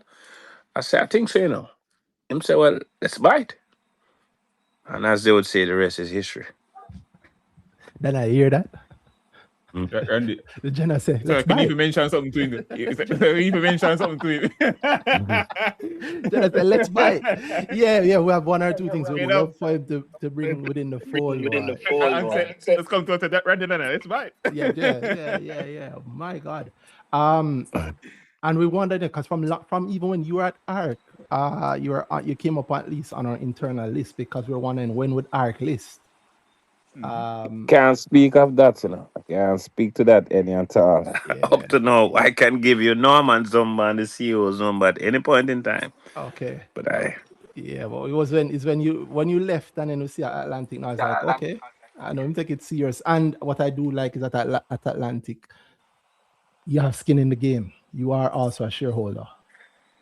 yeah, no, that was, as we would say in law, a necessary precondition. I told the Honorable PV that, listen, I have never seen salary on a will. So what do you mean? It's a fact. I said, well, you can't will your salary. I mean, anything I do, and I have to have something inside here. I don't have your money, but I have to have something inside here. And, I can't speak of the extent of the conversation that we had, but suffice to say, though, that he said to me, if we're going to buy this business, I want you to come and run it for me for at least 3 years. And yes, I agree. You must have some skin in the game. That's the extent of what I can say. Well, I'm very happy that you do have skin in the game. Indeed. Yeah. But outside of the hard questions that we know you'll have to answer, tax break or no tax break, it don't matter. And you know what I should point out, so since we touched about the tax break point, it's not, it's like you're suffering from your success. The reason why the question hasn't really come up before outside of with ROC is because ROC. all the other junior market companies that got suspended, they don't make any profit. Yep. So Yep. there was never any profit to take, so nobody ever thought of it. Along comes, so that's just a simple truth. With the exception of ROC, and at the time, ROC wasn't really doing as well as it is now. So the problem is that Atlantic is doing well and clearly doing well, and the little breach happening, and they're like, right, wait, there's something Yes, they there don't actually because have they're money to actually making lose. profit. Yeah, Yep. yeah. As I was saying, the problem is that you have to make profit for them to tax you on profit, and Atlantic is the sir. first to do it. So And the income tax I can earn it. yeah, that's true. That's true. So I'm happy to hear you talking about that, Daniel. Another question I wanted to, well, sorry, I cut off Lopo who had a question just now earlier. Oh, yes. So Lopo, let me hear your question. Well, it was more in line with the cement talk, Mm-hmm. but I was just wondering on the ground because you kind of made it seem like it's not that nominal or not that big of a difference in terms of price from Carib Cement versus the other brands. So I guess I wanted to hear you talk more about that. If it really doesn't seem that like a substantial price break for people. No, the extent of the differential at this time is not significant. Will it change? I really don't know. If it is that the importers have significant volumes, the new importers, I'm not speaking to CHL, the new importers have significant volume on the ground, they might eventually make a decision to part way by reducing their prices because at the end of the day, it's a new product and it's the intrinsic qualities by itself will not sell it. You have to Well, I put mean, I some. see other people outside of the CHL group bringing in different type of cement. So Listed I was companies? just intrigued. Not listed. This On was a not a business, listed. right? On a business. Mm, mm, mm, mm, mm, mm, mm, Yeah, mm, I mm. understand that, and I share sentiment. Not as invested as your sentiments probably, but I share the same sentiment. But as what you just said a while ago, you just illuminated. It's like, sorry, you really don't feel like it's like the market feel the difference with the price, and then really sticking to the brand association with the Carib Cement or etc. So I just stop with the one. Get your Oh, picture on. Good. No problem. But I want you to appreciate the point that so a few years ago, I think it was 2007, 2008, just before the financial sector collapse, Carib Cement produced a bad batch. And it was a massive, massive issue. And I remember we took in some cement from Argos in Colombia. Did well because there was, little Carib Cement available at that time. And the product was a good product. But I can tell you that, you see, the minute Bureau of Standard cleared Carib Cement, we had to drop our price because the people gone straight back. back to Right back. Carib Cement. Yeah. Right back to Carib Cement. So it is indeed a issue. But as I said, we're not closing the door because I mean, from a gross number, it makes commercial sense to engage. And once it's a cash business, then it does, even if the margins are low. Once it's cash, then it's like the Chinese, we're just accumulating. Mm. So that's what took place. So Yeah, we're man. watching it. Clearly, if we are going to engage, we will do the responsible thing. And as your topic today states, You'll we will disclose. disclose. I like that. I like that. And I suspect we won't ever have any more late results from you guys. I do like that. No, brethren, you mad? No, me I all a new CFO, me I extra account. Come like you know, understand. Let me tell you this. This is off the record. Me personally shame because most activities that I've been responsible for in my professional life, I have direct control over the outcome. Mm. So if I'm in charge of sales, I know if I rev up the sales team, I know if I do this, I know if I do that. If it don't work out, I can say, all right, Denal, you didn't do a good job. In this occasion, most of what happen, I in my own personal capacity can feel and touch. But I me get the box and kick. But so Yeah. it go. Leadership. That's Heavy is the head that wears a crown. how it go. We have to take it. Yeah, man. A question, maybe a little of a shift of a gear. What can you say about that deal that you did to take on the agri arm? Because I actually didn't even know how to talk about it, because is it that you bought the rights? Is it that you bought the entire arm?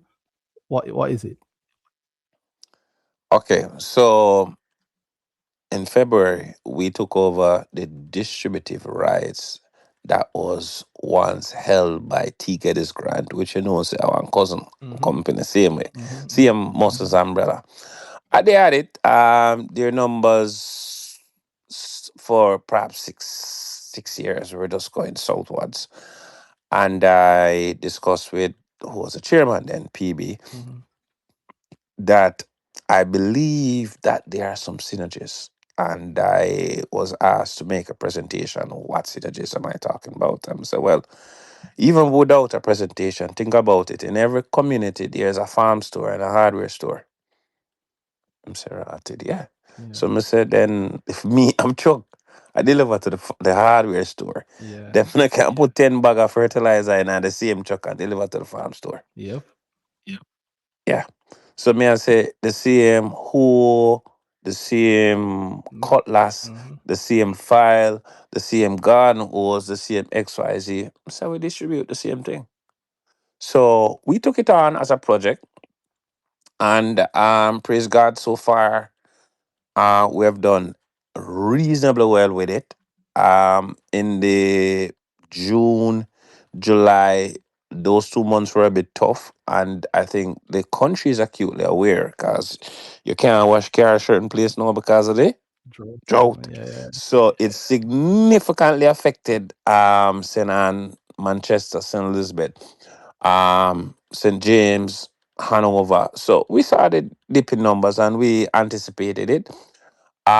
Look, us rain sprinkle about the place now, so I've seen an uptick in our numbers, and I am on target this month again. So, but the numbers are still above their last year numbers.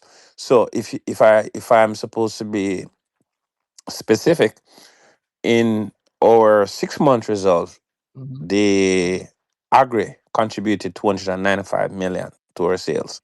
To your revenue. Okay. To my revenue, sorry. Okay. So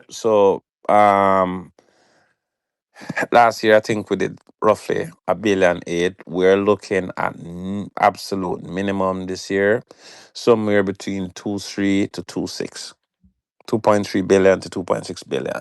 In revenue. I from the don't agri side? expect, I have to be brutally frank with you, I don't expect the extent of activities that we did in the first part of the year. Okay. Because as you would have seen, we did roughly 1.4 billion Yeah. in revenues for the first half of the year. But we were supplying a lot of government projects, and that's why the margin took significant hit in Q2, because it was our contribution to the reconstruction effort. So we didn't sell at a loss, but we didn't make our normal profit. So that's, if you dissect the number, you would have realized that the margin contribution was significantly hit. Yeah. And that's primarily it. We know what we were doing. So it's our contribution. We don't expect it to continue for the rest of the year. But the what we basically took over are the net assets. So you'd have seen an increase when you dissect our financials. You'd have seen an increase in our payables. That was a result of that. You would have seen an increase in our inventory, because we carry between 600 and 700 million ordinarily in inventory. So you'd have seen an uptick in our inventory as well, and you would have seen an uptick in our receivables as a function of the sales to the the from the agribusiness. I don't know if that helped to clear up some of It the. does. Because one, that's good, because roughly 20%, then I'm just ballparking, roughly 20% of your numbers for the 6 months then came from the agribusiness. Mm-hmm. And Correct. I have that right. Feel free to correct me. You have, you have a better view than I do. Your numbers. Oh, I don't have the numbers then, man. All right. Friday evening, I'm supposed to Hey, listen. watch a movie, you know, when I beat me up. We're No, very man, thankful. just We're very kidding, man. thankful. But We're very yeah, roughly thankful. that. You're right. You're Yeah. spot on. And I'm impressed because roughly 80%, like your revenue right now is 80% of your full year revenue for last year. And so in 6 months, you've made 80% of what you made in an entire year last year. That to me bodes well. Even with a smaller net profit margin, that still bodes well because I'm not thinking of just tomorrow. Anyway, you cut it, I'm impressed. I have a question around the receivables. Like, I know you said that, you wanted to con the agri side, so you took on the receivables with that. I'm expecting that, like, is that the same level of, like, what's the bad debt there? Is it generally higher than what you used in the hardware business, or the same or lower? No, it is a smaller business. So unless you're moving from a percentage standpoint, I don't have that information. I didn't look at it from that Percentage-wise, I mean, perspective. just generally higher bad debt or lower bad debt in the No, it's lower than the hardware side. Okay, that's good. That's great. It's lower than the hardware side. And I know you mentioned getting hit with the ECLs earlier. How likely are you to actually recover all of those? We have started to recover, but I was deliberate in the discourse with my FC to continue to make a provision for our ECL. We're going to run some numbers again at the end of September to look at it, because part of the reason why we got hit, and as I said, I mean, the topic is so important, is disclosure. When numbers were looked at the end of December, you realize that you're 2 months after the hurricane. So the parishes of St. Elizabeth, Westmoreland, Hanover, parts of St. James, and part of Trelawney and part of St. Anne, we couldn't get in contact with some of those customers. Okay, completely cut off. And you understand? And quite a number of customers who we got in contact with that indicated that they had suffered and they need to get back on track and what we can do. So we knew very well that a decent part of it is going to take us a good 6 months to get back on track with. So in short, I don't expect anywhere near the kind of hit that we got last year. All right. Because number one, we're making better provision now because we were mandated based on the edict of the board to use this in terms of how we compute the ECL, and then the auditors came in and said, no, according to IAS this and International Financial Reporting Standard X, you need to do Y. So we have been doing that. So I don't expect the kind of hit that we got last year. And we are providing for, I mean, we're very conservative this year. So yeah, and the beauty is that you've already provided for it. So it can only get better. Correct. All right. So I will tell you this much. We actually have hired an extra receivables person because I am clear in my mind that when you examine our asset, I mean, it's our second biggest asset. Yeah, and that's inventory, then so it has to be treated with level of respect that it deserves. Yep. It is the business. It's I've changed. I mean, even internally, I can share this with you because you're our shareholders. I've changed even the compensation structure of the customer service associates, whereby they have a base salary and then they're paid a percentage of commission that the salesperson collect, which the salesperson is based on collections. Yeah, so you So incentivizing them. my entire sales organization now, the significant part of their compensation is on collections, and I don't pay anything after 75 days. Okay, I like that. So it behooves them to collect and collect quickly. That's it. Yeah. So we're trying. We're doing what is required to be done. So we're very much optimistic that the outcome will be consistent with our projections. All right. And to seal off that point, however, I'd love if you guys were to break out in your numbers the agri side. I know sometimes you don't. There's no We're gonna do requirement. that. We're gonna do that for the next reporting. I discussed that with the FC that for good order's sake, we need to do that because the market don't know if agro is contributing 10 million, 100 million, Yes. 50 million, whatever it is. So Yeah. I think we're gonna do some segment reporting. Oh, that's good. I thought it was deliberate that you chose not to. I know sometimes companies choose to keep it hidden until they're ready to. But I was deliberate. I don't need to prevaricate. It was deliberate because in we're just learning and appreciating and understanding the agro business because as you know, because it was perhaps a bastard, then we get it. We have to deal with the issue of inventory, getting in the right stock, the right poisons, the seeds, XYZ. So to just to give if we had done so at the outset, it might give the market a perspective that is not necessarily a good idea.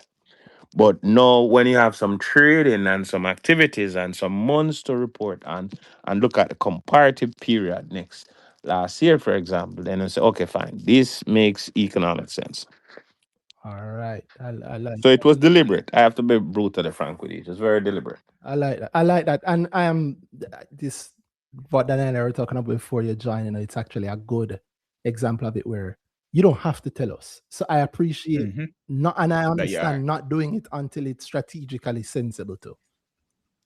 Yeah. So I accept that. I appreciate that. Then I don't know if you have anything you want to ask. I don't want to keep Sir Barnes up for the whole Friday night. Probably give us a lot. I think I'm fine for now. For now. Fine for now. All right. Sir Barnes, when we gonna see you buying some more shares? Good one. I am waiting on the period that they said that I'm permitted to, because the other day I didn't want to buy enough, and I said, no. my company secretary said, no, sir. It's all right. I have to wait a little bit. And by the time you check, me start that $100.22. I said, well, it good and bad. Because we need to move. Well, in the period where you can know, the blackout has ended. So Yes. Feel free to. Yes. yeah, feel Yes. free. Yes. And Yes. it's close to it. It's not at the heights that it was. Let's say in February, and it was touching $2 odd. So Nice good discount. yeah, feel free to know. I certainly will be buying more. Again, like I said, I have to sell some of mine, and the hit is the hit, one way or another. But I know that I'll be buying a lot going forward. I don't give me a political answer if you can give me a real answer. How you guys have your eyes on buying anything? Meaning, I know you hit every hardware or most hardwares in Jamaica, or that's the impression I have. But have you considered actually purchasing any of them and it becoming like an Atlantic satellite company, if you will? No, sir. Me, I wonder if you are with KGB or CIA, Work with the retail investor, them we're hungry. We're hungry. Oh, Yeah. no, but it's interesting that you raised that. So we are trying to settle off the company. I mean, for those who don't know, we really bought a business that um I think it did reasonably well as a family business. So the extent of what we did over the last 24 months, I don't people understand it. We were distributing from about 92 or 93 um containers. So just imagine you want some shovels, you go in container number 1. Then you want some pine door, you're going in container number 86. And we're on Ashland Road where we're distributing from 3 separate locations on Ashland Road. So, you load a truck, then a forklift reverse down the road and collect some stuff. And so we had to pack our bags and go. So that's why we ended up at Marcus got. When I look at the property and when PB showed me the property and said if I'm interested, I said, can we move tomorrow? And he said, sure. And we moved out $700 million worth of product in 1 month. And we sold off all the containers by January last year.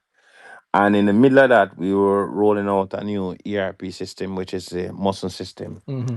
And in the middle of that, we had hurricane. But so we have to settle the company, so to speak. We have to train the people. So we are on an ongoing program to train the staff. We're looking at building out a retail store by our location now. So those who are coming to the AGM will see what we're doing in terms of doing the build out. We are building out our product offerings.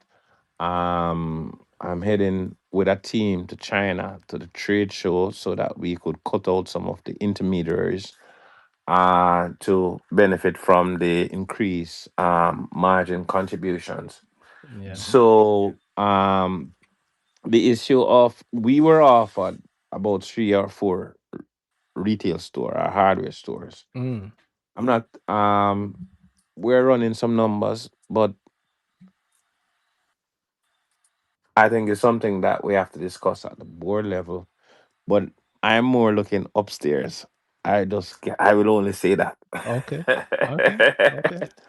All right. So they have the in simple language there is forward and backward integration. Mm-hmm. And uh we're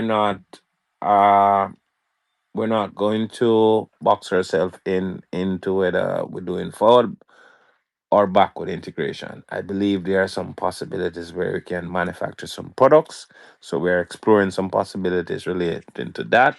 Mm. And I also believe that there are some possibilities where we could rebrand the store because, from a commercially ethical standpoint, I don't believe that we should have a store down the road and then we're selling the store right next door. From a principled perspective, I've always been against that. Yeah. Yeah. However, however, doesn't mean that you can set up a holding company Correct. that Correct. Correct. Correct. Correct. Correct. And might I I, point something I out? Let me give you a tidbit. yes. Whichever way this elephant goes in the future, as long as you remain on the junior market, a holding company can be spun off and become its own company and can be listed on the junior market on its own, right? There's many Mhm. ways to do that. And believe me, we have a lot more money we'd love to give you guys. So feel free. All right, boss. There's many plans between A and Z. Indeed. All right. So go out there, go do the work, and then the investors will follow suit. Yes, sir. The message is pellucidly clear. Thank you, sir. This one drop a big one. Okay. Thank you, sir. The message. I'm glad that the message is clear to you. And I don't know. I won't keep you here longer if you need to. I mean, thank you very much for joining us. We hope to hear from you in the Definitely. future. And please keep the profits high. Yes, sir. Yeah, Thank you. man. Yeah, man. Thank I you appreciate it, very man. much. For, Great talk. yeah, man. Yeah, No, man. convenient. Respect, family. All I right. appreciate it too, and you have exposed me to a different thing. So I have to find some way to Yeah. ensure that we have a talk on the brick. There we go, sir. Thank you. Yeah, Enough man. Big up. respect to all your followers, your listeners, your Twitterers. Big up, Daniel. Cool. Cool. All right. So Danai, Shay. Loving it. Yeah, new market, not true? Wonderful new Trust me. market. Trust me. Yes. Yeah.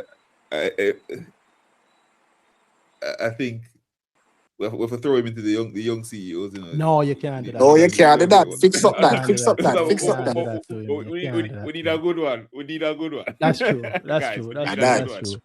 And That's true. All right. So if you put him in that category, he's leading the young CEO charge. Then Oh, definitely. yeah, it's not fair to them to do that. It's not fair to them to do that. That's there is a place where they No. raise pigs. It's fine. exactly. I wouldn't make it a matter of fairness because you play a good ball game, though. That's true. It's up to you. That's true. That's true. Nah, Yeah, I mean, I respect it. Go ahead, Lopo. So I said. no, I'm just saying, I need hope for the young CEOs. So if I have to turn the ageism down and bring him in, I'm with it. All right. Well, one thing I like, I say it again. Well, I've never said this before. It's very easy it's not accidental that when a company has really good results, they report on time or whatever. I'm not saying that there's anything like that in the case of Atlantic. What I'm saying it's not unusual for that to happen. That's easy. It's very easy to come and tell the crowd that, hey, we made 100 million more than we made, right? That's not where great companies are made. That's a simple truth. Great companies are made in the tough times, in the rough things, in the how they handle the pressure. And the fact that he's willing to come out and speak openly. And there are things that I see in Atlantic that I respect how he handled it. So like he even said it, even mentioned that, they changed, they upgraded the finance team. That to me sometimes is a hint of maybe other things inside, but the leader can't come out and say that, right? The leader can't, a good officer don't blame his own troops. You take it on the chin yourself. So I respect him doing that. I respect that he's prepped for the AGM. That's one of the things that as retail investors, it's our time to speak to the board again, and not just the CEO, but the entire board. Is it really? Because that's my next thing. Yeah, well, it's a good chance to tell me. Let me hear your question, Lopo. And by the way, anybody else you want to ask any question, you want to bring anything up, send a speaking request. We'd love to hear from you. And we're not going all night, so please. You want to talk about anything, send a speaking request. I mean, I wasn't trying to jump in, but just your topic is so timely. I saw the well-produced AGM by 1GS this week. And I was just it was well produced. I will give them that. It was very pretty. I loved how they obviously had coordinated the whole thing. I say coordinated, but they worked on the whole thing. Obviously, they had planned, that prepped, and I respect that. I felt like I was watching like something from like the Discover Channel or something, like some kind of documentary. But yeah, it didn't really feel like there was a lot of space given for actual shareholder comments, in my opinion. And I wasn't a fan of that. I didn't like that. How many questions did they take? Did they take questions at all? They took 4 questions. Fire. In my view. One about a pickleball charity tournament. Yeah, that could be an email. So they took that could be an Instagram post. Could have been at that. Oh my God. Yeah, I wasn't a fan of that. Yeah, I didn't like that.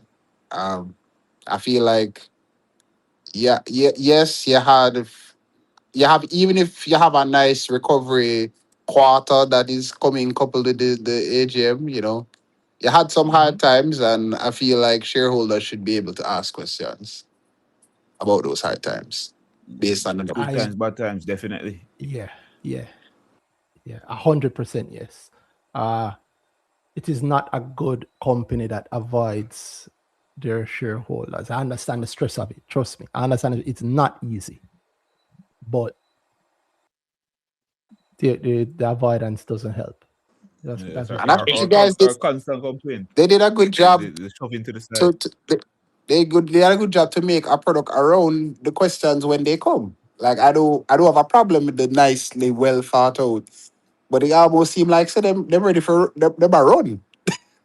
Like I didn't like that. No, like they were there. The questions were there, and you're like, yeah, man, we're gonna answer your questions.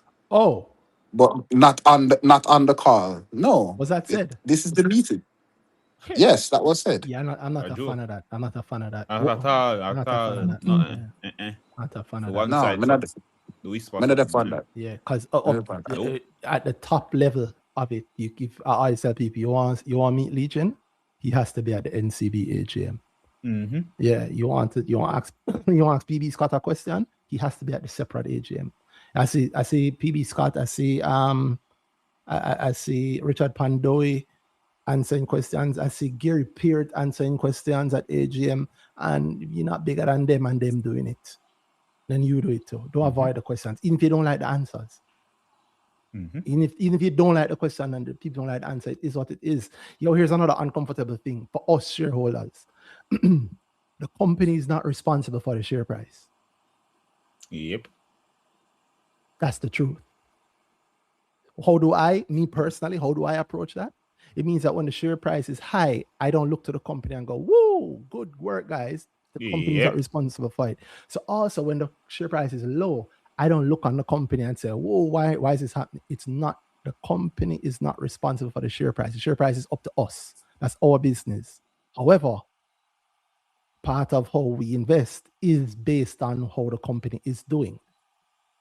Listen to Dean a while ago. I know, obviously, if you've heard BrickTalk, I obviously know the law and know what the implications of the possible thing is, right? Yet the man made me thinking about buying back the shares immediately. Right? Why? Because good, bad, or ugly, this is just one spot in the road. We're not staying there. The company itself is strong, and I believe the share price will respond to it in time. I know the share price will respond to it in time.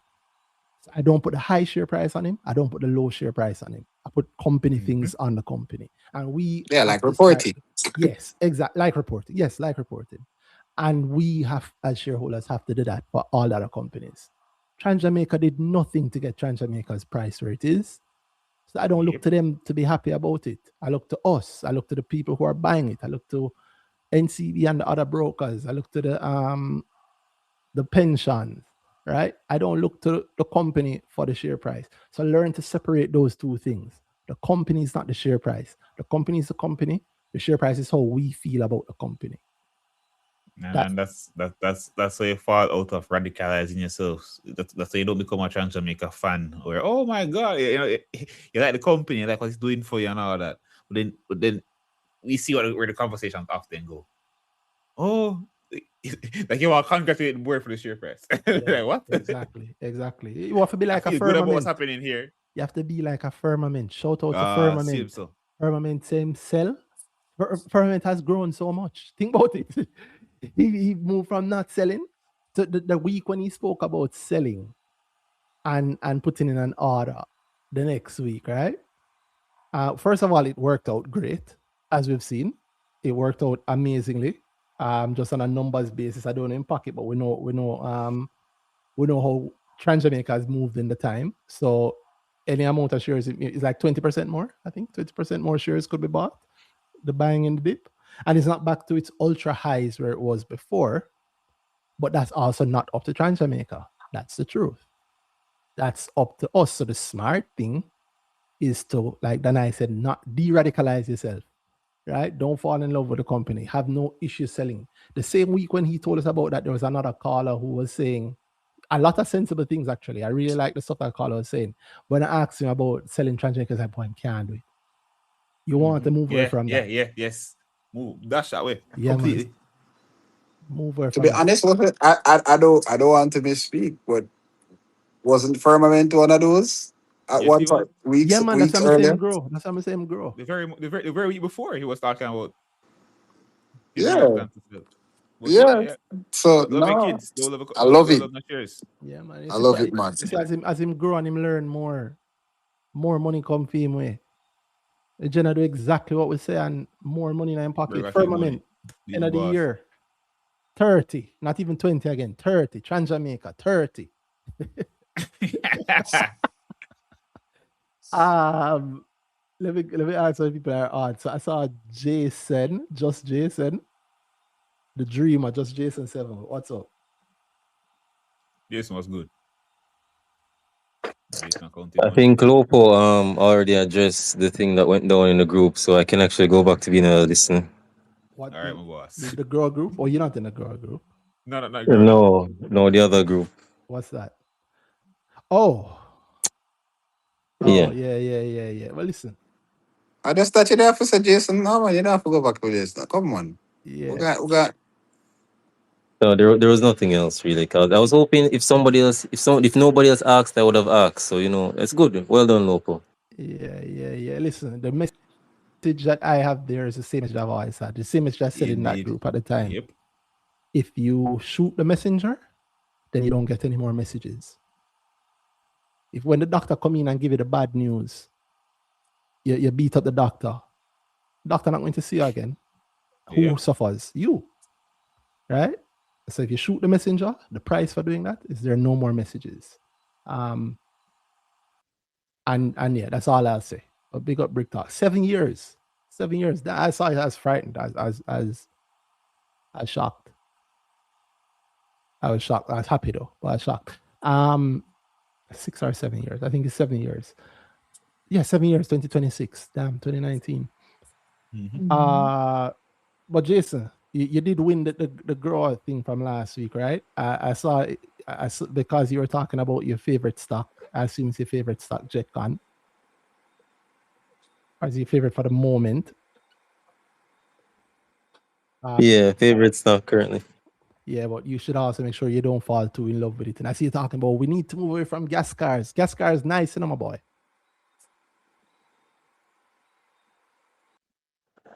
Oh well, no, not to the pollution loving, noise loving people, but we still need to move away from gas cars. Gas, they can Why? sell gas car too. Get a word. Yeah, Well, yeah, they and also now also have the Arc Fox. the art box, yes, they do. But Man, I said him don't, thing, sales yeah, man, I said it completely, man. Them said Yeah, yo, man. Yo, Andrew Jackson, just link me, email me, and we can work out some sales deal. Andrew Jackson know that only if him can sell car, not stocks. Andrew but yeah, check on him sell everything. Right? don't knock the gas cars though, Jason. The internal combustion engine is prevalent because of how good it is, and the reality is that electric cars hurt the environment more than gas cars. They just don't hurt it as obviously.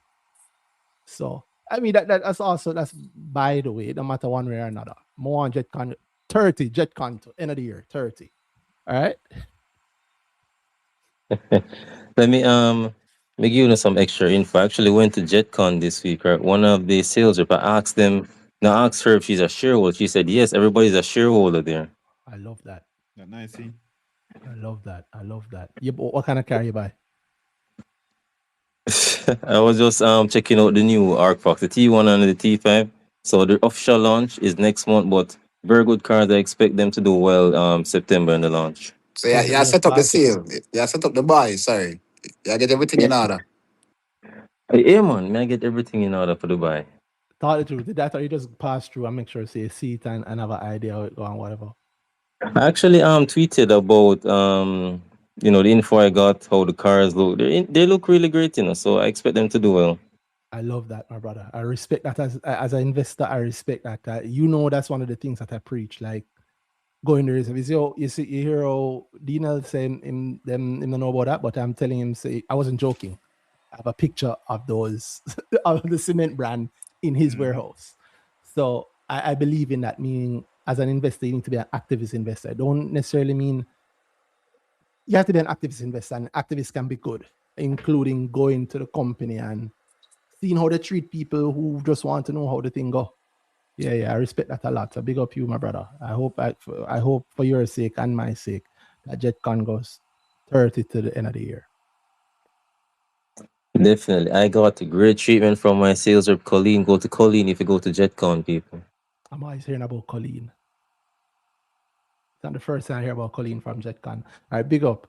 And then next in line, remember, guys, you can send a speaking request if you want to talk about anything at all on the topic or off topic, any stock, anything on the market. The one and only Diane. We haven't heard from Diane in a long time. True. Diane, what's good? Everything's good in the world. Big up Diane. What's going on, bro? Big up, Diane. How are you doing? I'm not bad at all. Very interesting topic tonight. I think Mr. Barnes kind of softened the topic a little bit, but in a good way. But for me, I have watched for a little bit of time.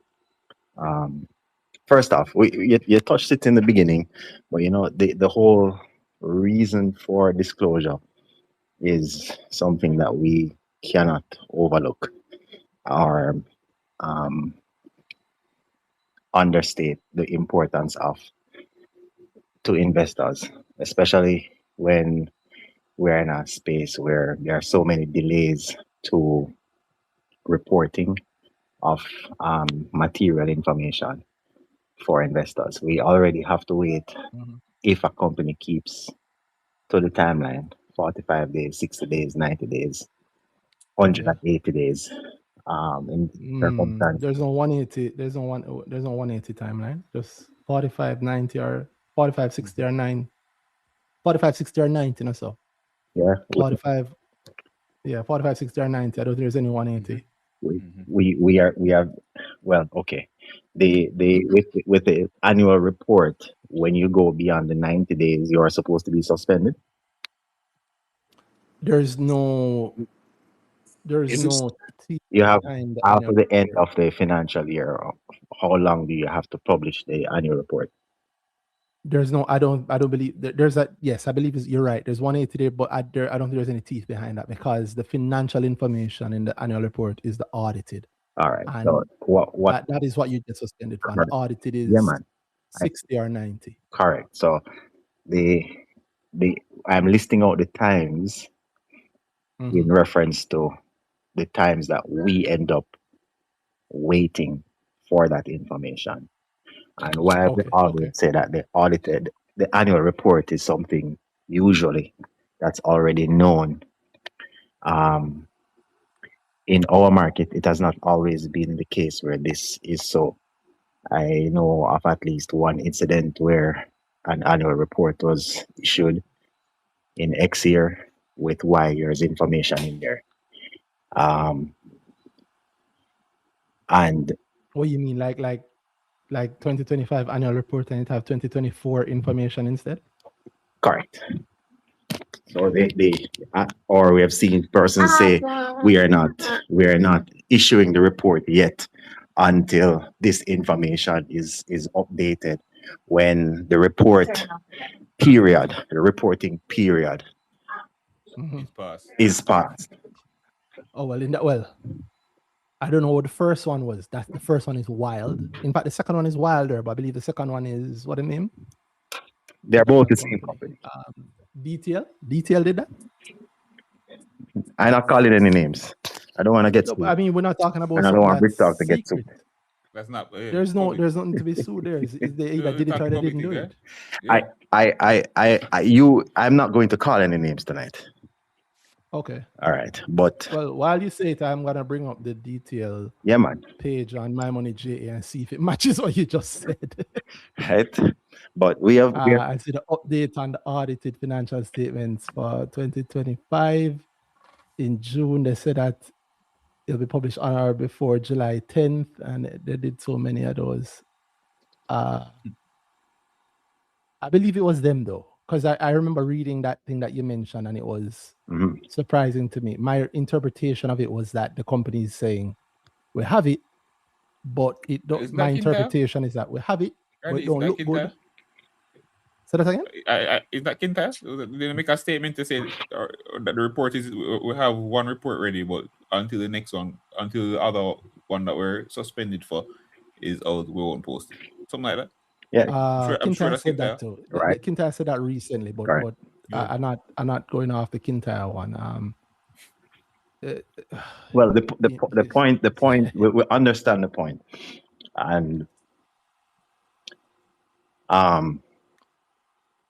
the for the DTL one, it was pretty much them saying that they have a review, and they only it sounded. My interpretation of it was that we have it, but it looked bad, so we're not putting it out until we have a way that we are going to cover make it look better. out.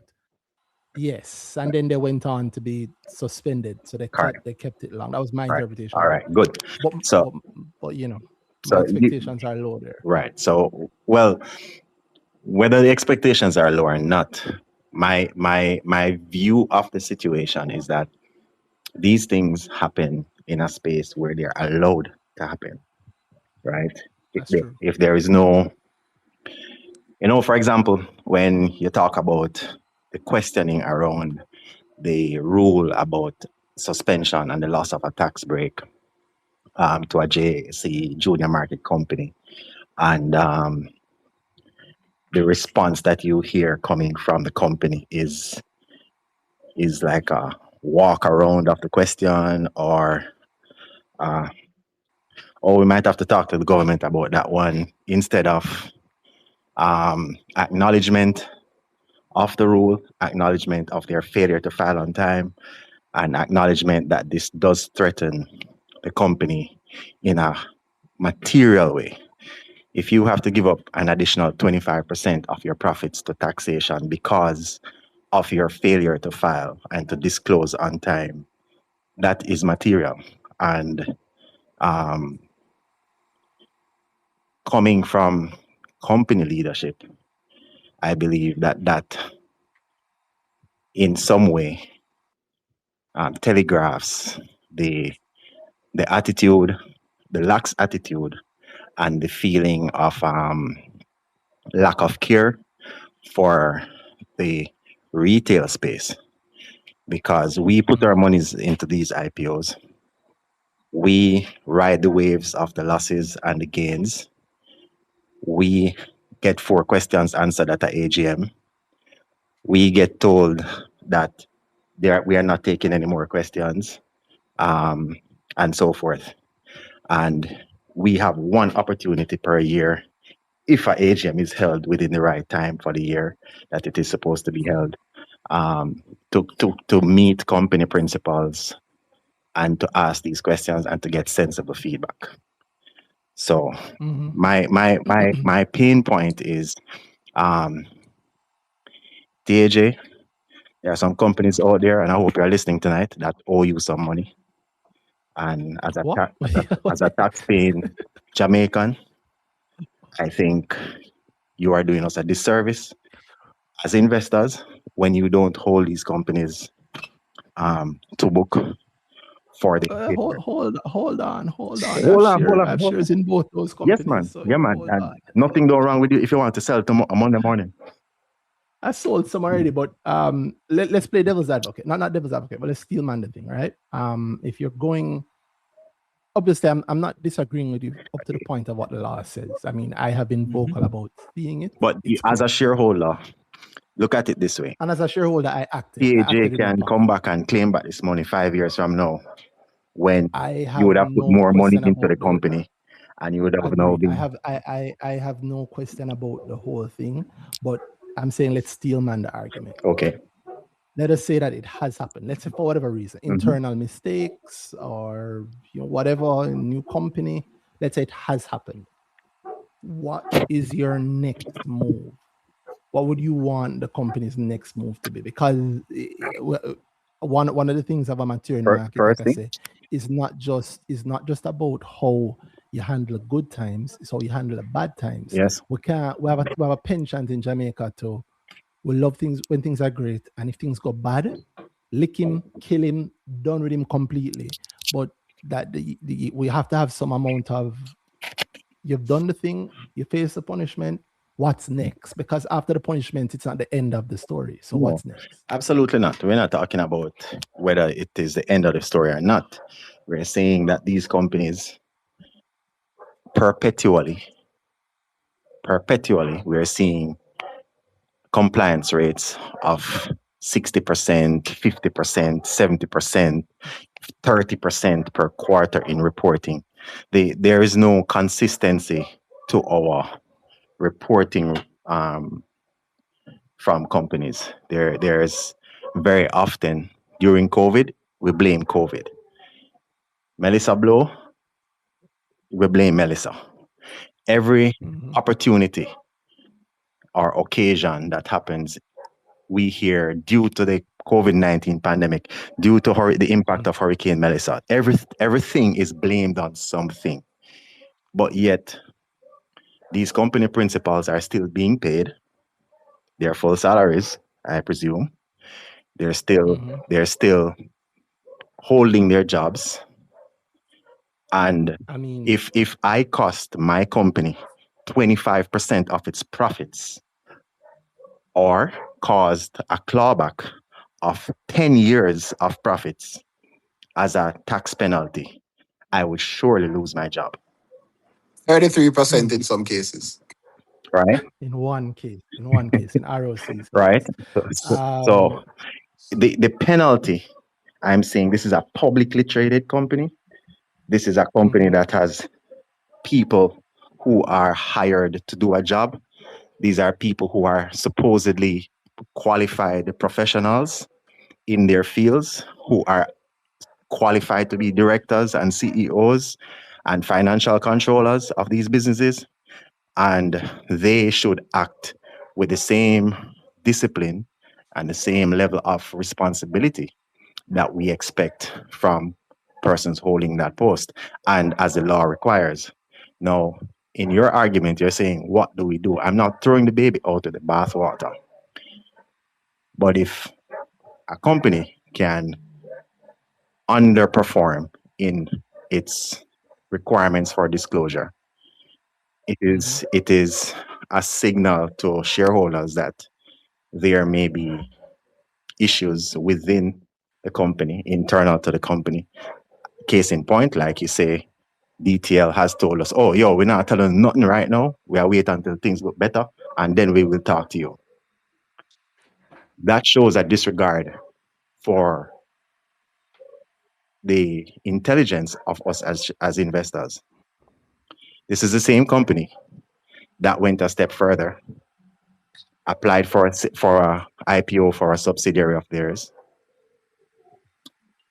A week before the IPO comes out, you form a new company and you sweat equity out, a percentage of that company that is now to be IPO'd. That is true. That's Woodcats. They Right. do that for Woodcats, right? Right. Yeah. So this is a reflection of the same attitude. It is not a accident. It is not a misadventure situation. It is an intentional construct. It is an intentional action taken by the head leadership of the company, authorized by the board of the company, right? And if they look on things that way and can blatantly do it, and then we turn around and we hear, oh, our ERP system was not working. That is why we were unable to tell you how much rice we import from wherever we get rice from and how much money we lost in inventory because we never know how much was in the warehouse. It reflects a very similar lax, poor management or operational structure, right? So there is something amiss at the root of most of these companies that you're seeing with the perpetual delays and the perpetual notices of late filing. It's almost like it's built into their genetics, unfortunately. And the only way you're going to CRISPR it out is by holding their hand to the fire. That's funny. Unfortunate. Right? Yeah, so I agree that on that point. That's why I agree with I should say I disagreed with Dina on the changing of the rules, because the rules I think are very they're not lax, but they have a large amount of leeway in them. Right? They have a large amount of leeway in them. You get was 180 days, 6 months. Yeah, 6 months. Yeah, 6 months. 90 days is 3 months. 3 months. Yeah. So we speak about it. So on the one hand, I think I almost want to separate HBC because they're new to the market, right? And I think it's that they maybe didn't know. But for all other I disagree. companies, I disagree. No. They are right. You're right. Hold on. I take it back. They must know because they're on the market and the JC gives them as popular rules, and they're beyond of that. the market I don't rules care. Beyond that. joining. Hold on. Beyond that. Please Beyond don't that. bring an unlisted company into my pocket. I'm not going to. Beyond that, right? Go through. The people who supersede Mr. Barnes have multiple listed companies on the exchange. I think none in 8 the or 9. junior market. It don't matter. They have It's not multiple true. They do companies have they do listed, touch some of the junior market. right? They have multiple listed entities with years of experience of listing and managing and running listed companies. So to say Mr. Barnes, who is I believe, a qualified director and attorney, Mm-hmm. to say I don't know the law or I am uncertain about the law, I am But sure. to his credit, tonight he didn't say that. He said that they are Okay. seeking clarity on the From here. application of the law. He said that they're seeking clarity from the application of the law, which Okay. it don't make me have to play devil's advocate here, but which I agree with, because it Mhm. is true that Yes. none of the other cases that have been guilty of breaching of being suspended have had to face The any penalty. Repercussions. Yeah. but that is the truth. Is, if we're being plain again, If is you're just using that as a measuring just stick for your it's just paragraph. operation, that's not good enough. I can't fault. That's your opinion, and I can't say you're wrong because I don't disagree with you. That's why I was bringing it to the law. I don't think there's any changing of JC's rules. Right. I don't think there's any need to change JC's rules. I think the rules are very It's not clear. even JC rules is the Because law. it's not up to the JC, tax it's law. the law. Exactly, it's Right. up to the law, right? You'd have to So I change the wouldn't- law. No, well, No, Yes. but yes, in no. what though? Hold on. To do what though? Meaning, what is the change He the law said to it. do He what? said it. You notice that it is in the same line. It's not even a subsection. It is the same line, suspension, No, or man, I agree. the same thing. I agree. So I agree. But I'm saying that that's the law. If you change the rule from JC to not have the act cause suspension, then right, you've had the same effect. effect. And it Uh-huh. is a lot easier to change JC's rules than it Than is the to law. change the law. Yeah. Which is why the micro market looks how it looks, in my opinion. Because So Randy, my opinion there, I agree with you completely on that, in the sense of You agree that the JC rules will supersede the laws of Jamaica? that's no. not what he said. What is Dan? No. Whoa. No, so the act itself of, okay, you're missing your reports and then Yeah. you're suspended for it. Yes. Who that part is where it comes into that part of the thing that's where it interfaces with the law. So the law says if you're suspended, Then you lose a break. then you lose your tax break. And Right. you have to So pay you're saying they should the not rate that you suspend have them. in the past. You should not be suspended, because for me, a suspension is not hurting the company outside of the interface with the law. The suspension is hurting shareholders in the sense that I can't trade my shares because they're doing this thing. What? Agreed. And what- you and I agree on Hold on, that. make him but finish. Dan, make him finish. Make him finish. Yeah? I want to hear the rest of So him. make it a penalty on the company for doing that, Mhm. and not a What type of that's- penalty? Well, the only way to get could it be a penalty on the company is it to could be a fine or something. no. Yeah. But there is a fine, I believe, or maybe there'll be no fines for junior market companies. Or it But could be just a fine, but let's be suspension serious. doesn't hurt the company. Except that it causes you to lose a tax break, Lose a which tax does break. hurt the company. Yeah, So Yes. it is Mhm. working. So it is working. Yeah, sure. But If it is at the end of the applied, day- if it If is it is enforced. enforced, if the law is enforced and upheld. Oh yeah, sure. Yeah, I agree. I'm specifically agreeing with one point. All right. Well, that's not Randy. That's not the full point Randy make it, but the point Randy. The thing I'm saying is Here's an interesting point I wanted to ask you guys tonight.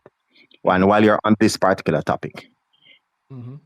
I'm not a lawyer, but as a competitor of a listed company that has broached this law, could I file in civil court that this is allowing for unfair trade for them to continue to benefit from a tax break, even though they have breached the law and there have been no penalties applied? And because of that, and I may have filed and kept up to date that they are having an unfair advantage, could I sue in court for that? Whoa. If Say that anybody again, can Dan. ask that question. Lay it out again. I like it that. all Lay it out about again. skills. Go through. Let me I hear love it. I love it Yeah, actually. lay it out again. Lay it out again. That's so good. Say it again. Okay, so in the event where there are two companies that are listed and they're direct competitors of each other, one has not lost its tax break and continues to maintain good records and disclosure in a timely manner, However, their competitor has flouted the law and is supposed to lose a tax break, but they have not and continue to benefit from periods where they report no payment of tax and yet continue to operate as I am when I have not failed to do my part, right? Can You're I meeting your full sue tax obligation for on a time. remedy to say that they have an unfair competitive advantage because the law has not been enforced? I'm looking at this from the angle That is so good. That is so good. You're right. So you're saying Sagicor should sue CHL, not CHL, ROC, Iron Rock.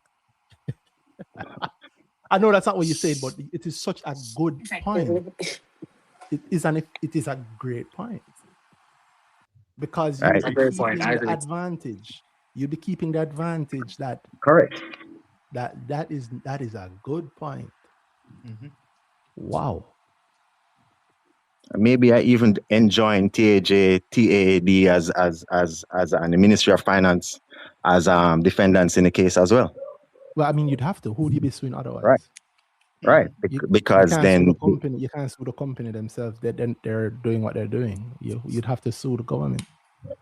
Right. So you see, it opens a door when one person stands still and allows the law to not be upheld. It opens a door for a challenge. And Corruption. That's what corruption works. Yeah. right. Meaning the I process don't is corrupted.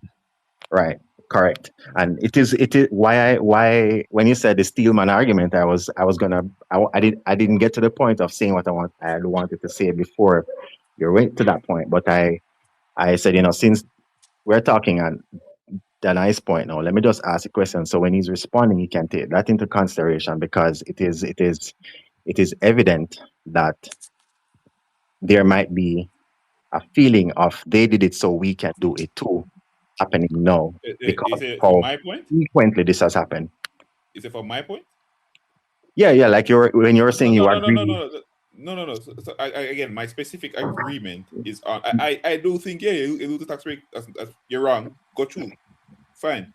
My whole thing is that No, man, you're thinking around the impact to the company and its okay, I agree. yeah, Okay, and so shareholders impact. you're Right. actually okay, yeah, Right. Yeah. Yes, I agree completely. Again, I love what you're saying. But my whole thing is that the only point that comes in is the interface with the law and the JSC rules. That's all I'm saying. So my whole thing there is when Randy said if they change the JSC rule where that does not result in a suspension, then it wouldn't be a matter of losing the tax break anymore. And my personal feeling around that is when a company is suspended, I feel it in a way where I feel it, and a company isn't necessarily the trading of the shares doesn't actually hurt the company's operation. And the thing you were bringing, yes, sure, but if that interface does not happen anymore, then we wouldn't have that issue at all. That's true. I don't like to be in a position where I can't trade my shares, especially in the case of something like that. Make it a different thing. I'm very fine if the penalty is different from a suspension. That's so true. Yeah. Putting it in another way, put it clearly what Dana is saying, in case people don't get it. We had said this one's private. I don't know if it's private or in the core group, but it pretty much is that like Tim don't report the numbers on time. Exactly. So punish Randy the shareholder. This is why I mentioned the specific interface because my feeling around this isn't only on junior market companies. No, absolutely not. The law that guides and governs them is. Yeah, man. So my strong point around my feelings there is when a company is suspended for any infraction, my specific hurt is I can't trade my shares. That's true. Which means that the suspension on the junior market is the most effective suspension. Hold on. Remember this, the circuit breaker is a form of suspension. And the premise. Hold on. The premise of a circuit breaker is to pause and allow dissemination of information, material to the company. Correct. So shareholders can make a decision. Correct. When you fail to file and there is a pause on your trading aka a suspension of the shares, of trading of the shares from the market. It is the same thing. You are now, the JC is saying, hey guys, look at me over here. I'm waiting on this report so I can update your shareholders. Is a very similar process. It's just that the triggers are different and the timelines are different, right? Atlantic was suspended and in 24 hours they produced a report. So it is a 1-day suspension. Now, unfortunate as that might be, they were still suspended. No, so I agreed in a sense, but I'm also not fully beyond the thing there because I don't think you'd ever hear me and Randy being full defendants of the circuit breaker as this thing there, because the reality of the circuit breaker in many cases is a man just trade it beyond, a man just want to buy it for higher or lower. Of course. So, in most cases, when I've hit the breaker, it's never been, the company must come in 1 hour to tell the company. In most cases, where the breaker is, Nobody says anything. There's nothing to come from the company side. Right. It just, again, because as usual, it's the shareholders moving the thing there. It's not something out in the public or something that's being spoken about that needs. It's almost like a redundancy built into the trading platform that we are. I'll tell you this. I'll use the opportunity for an ad. Yeah. To point out that the circuit breaker explained is this month's advance growth. So that's next week, Thursday. I'll be doing that. And I'll be going into it. I'll tell you also on my side that maybe it's just because I've been doing so much research around it. I am fine with the would I change it? Yeah, there are things I'd change about it. But you're fine with keeping it. They're different, but there has to be a circuit breaker. Yeah. Because it serves more than one purpose. Yeah. It's not just the dissemination of information. That was true in 1980. I would say the other things. Yeah. One of them can happen without. You have to pause human nature too. Yeah. Yes. That is what circuit breaker really is for me. Is a cooling down. It's all right, yo. Yeah. This thing come out or the feeling is prevalent or again, one man make a trade. Because one man hit the circuit breaker in reality. All right, cool. Give people time to think about it and whatever, or just give that just snip the knee-jerk reaction. And I feel that is more common than anything else. Versus where the company something is out there, the company is talking thing there. Give me one example of a time where you feel, where the company did it and where you feel was truly relevant. I want to jump in 1 second because I feel like with question him ask. I like to go ahead, Lopo. Yeah, like with what you're saying, Dana, about what actually is the reality of the circuit breaker. I feel like in my experience of when I trigger the circuit breaker, it is obviously not obviously, but it's a likely situation when I think it actually highlights the security in my mind. or I think it can highlight the security in other people's mind. So this whole it brings it to people's attention. Yeah, especially now with my money, JA, people get alerts immediately. I've also felt like very often in news that the breaker came before the breaker halted. And also in a lot of situations where there's so little, it's often reactionary versus the thing happens and then some. It's very often a very public thing that comes and then the company doesn't have any further disclosure. In fact, like the report come out and people check the report now because they realize yesterday. As I said, people look at it now because wait. Yeah. And also it's not about the report. To me, it's about the order book. It's about what's actually happening in the company right now. And then my first impulse is to check what's happening. Why there's no liquidity over there? Okay. Why? Or stuff like that. So to me, it happened that it worked back way. Sort of, true. But the dissemination, I think, is not the main and not the only reason for the thing. I agree think nowadays, again, what has become more important is the pause on human nature. Yes, I agree. I think I like it actually. I don't think it's I don't think it's a bad thing in the but look cool though. Maybe it could be shorter today. So we have only so much. Definitely, I'd make it shorter. Yeah. But the reality to me is that I always but in terms of putting that, and so again, that with a suspension based on a breach in reporting. Yeah, I agree in a sense. Yeah, okay, they come and give me the news and whatever. But again, it's same like I don't like being locked up for an hour. It's I cannot react to this lack of reporting. I cannot react to anything that's happening around the company based on this lack of, or not based on, or even beyond this lack of reporting. I don't like that. So the other thing I heard Mr. Barnes mention about the changing of or the inclusion of categories in their reporting, in their upcoming reporting. I admire the comment, but I think it might be in my listening ear. To me, that is simply saying we know we have to go to this format. In our next start in January, we have IFRS 18 coming on board, and we will have to restate our 2026 figures in the IFRS 18 format alongside the I'll let that one go, 2027 but format. if it's going to happen, you can go to it joyful. Yeah, man. No. I'm just saying from my listening perspective, I appreciate him highlighting that they are intending to do that. Other companies haven't stated it in there, right? But again, here's a nuance I'm going to show you now. You don't have a choice. You know IFRS 18 is coming, but you were not aware of the loss of a tax break, one of the biggest reasons for listing on the JSE junior market. The two things don't fly.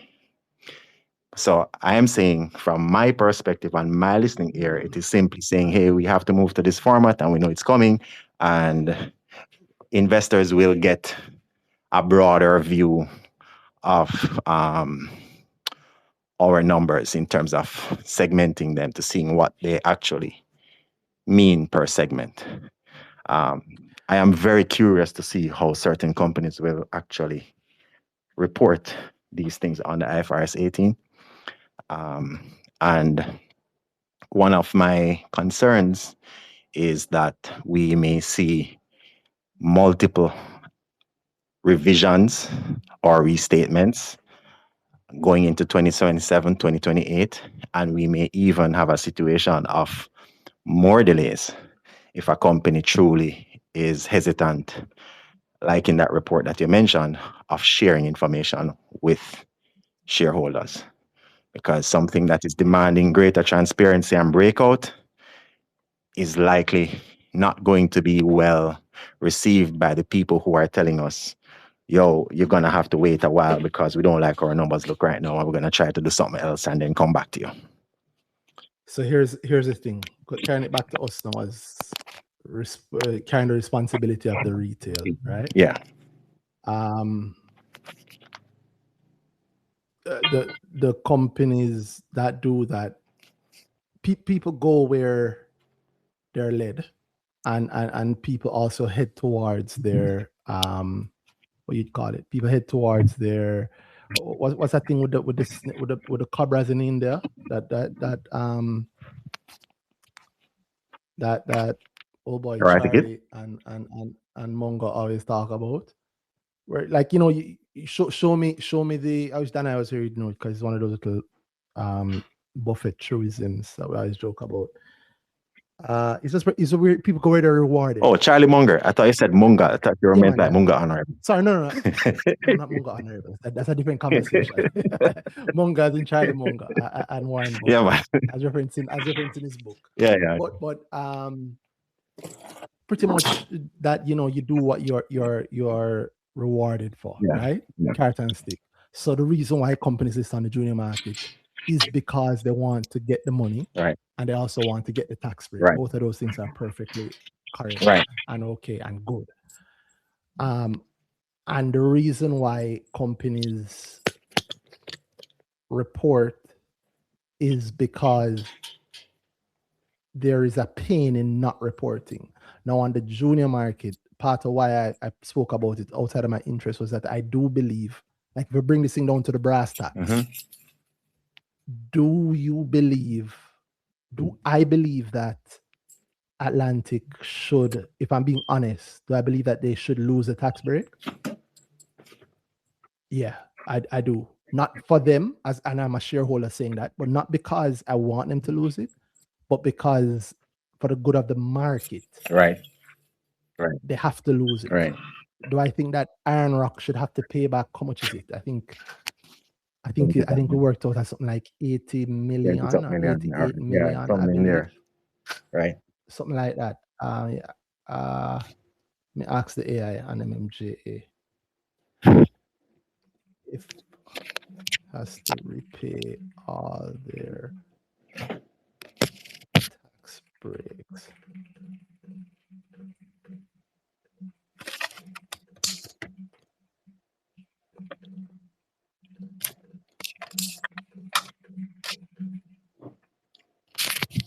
Let's see how much they'd have to repay. But do I think that they should have to repay it? Yes, because also you can't be unfair. If Atlantic has to lose it, then everybody that lost it has to pay the penalty. No, because the sanctity of the market is more important than any individual company's tax break. And I say that as an investor who has money in both of those companies. I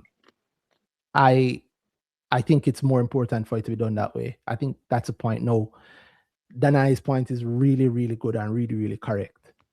If you are going to suspend a company, the primary people who are hurt by that are us investors, not the company. Those companies are still doing what they do, right? I don't think anything has changed dramatically today in Kintyre than a month ago or 3 months ago. Nothing has changed, in my view, inside that company. I don't know because they haven't disclosed. As you're mentioning, Dan, they did say that they know, but they don't want to say yet. So I don't know. Pausing just for that point. The clawback would be roughly 21.5 million, and that's for 2022 to 24, only because the earlier years didn't have any profits to get taxed on. I don't know how true that actually is, but I'll take it for now. Just got verify when it comes to AI. 22 point odd million. They are 33% company. Damn. Anyway, do I think that they should have to pay it back? Yes, because the sanctity of the market is more important than any individual company's gain or loss, right? The market is what I care about. I care about companies on the market, but it's important for me and for all of us that the market itself remains at that high standard. Right. So I do think they should be punished along those lines. No, bringing it back to Danai point, how does this hurt when a company doesn't have a tax break to lose? I am fine with the suspension and the worry about the suspension when you are listed on the junior market and you have either the full break or the half break and you want to defend it. You don't want to lose it. So you know if I lose it, that's going to be a hit on my back. And I'm asked, not only do I lose it, I have to repay everything that I got for the last however many years. In Atlantic's case, it's nothing, next to nothing. So it wouldn't be too much of a hit on the company. But when a company no longer has a tax break, like a DTL, for example, what then? Like what then? When a company doesn't have the tax break, or when a company is on the main market where there is none of that to worry about, what is the pain to us? Because the company is still doing what the company does once they're suspended. What is the pain to us? I think that's where us as investors, it becomes that hard thing that nobody likes to get into. That investors have to read. People have to start suing. Of course. Yeah, they sue for like absconding your fiduciary duty. Of course, no talking. I think until a board or two is sued, and I'm talking on the main market side, until a board or two face a lawsuit for that sort of thing, you won't necessarily see any change. And I know that for a fact because we had buyouts done in a certain way until that gentleman sued Cable and Wireless, carried it all the way to the Privy Council, and then now look at how Scotia is doing the buyout. And it's directly as a result of what his lawsuit did. Abrams, right? Yeah, right. Abrams. So right. This was going to be my next point that I was going to raise, that until shareholder activism reaches the maturity level where directors of companies can no longer take us for granted and look at us as What's the word, Lopo? Incidental. No man, no man. There's another one. Um, What about? No, no. I don't know why the non non-fundamental the is non upon my the, head. the non-fundamental. Yeah, right. The non-fundamental investor. Right. Until directors can stop speaking down to investors and start understanding that whether it is that we own 0.001 or we own 50%, we all are owners of the same company. And while you're ensconced in your nice AC office in your company vehicle and your company house and getting a nice salary, whether or not we get dividends, whether or not anything happens materially to the company, you're okay until we get to that point where they can't see those things that they benefit from continuing to accrue to them, because if they do crap, they will be out, then they will continue. And we are, I believe, in a space today where people have, in the beginning, you said a lot of information is flowing. Some of it is received, not understood. Some of it passes without even being recognized. But I think we're in a space where information is allowing for more attention to certain things. And we have a growing investor class in the retail space. And we're not all uneducated and of low resources where we cannot finance lawsuits.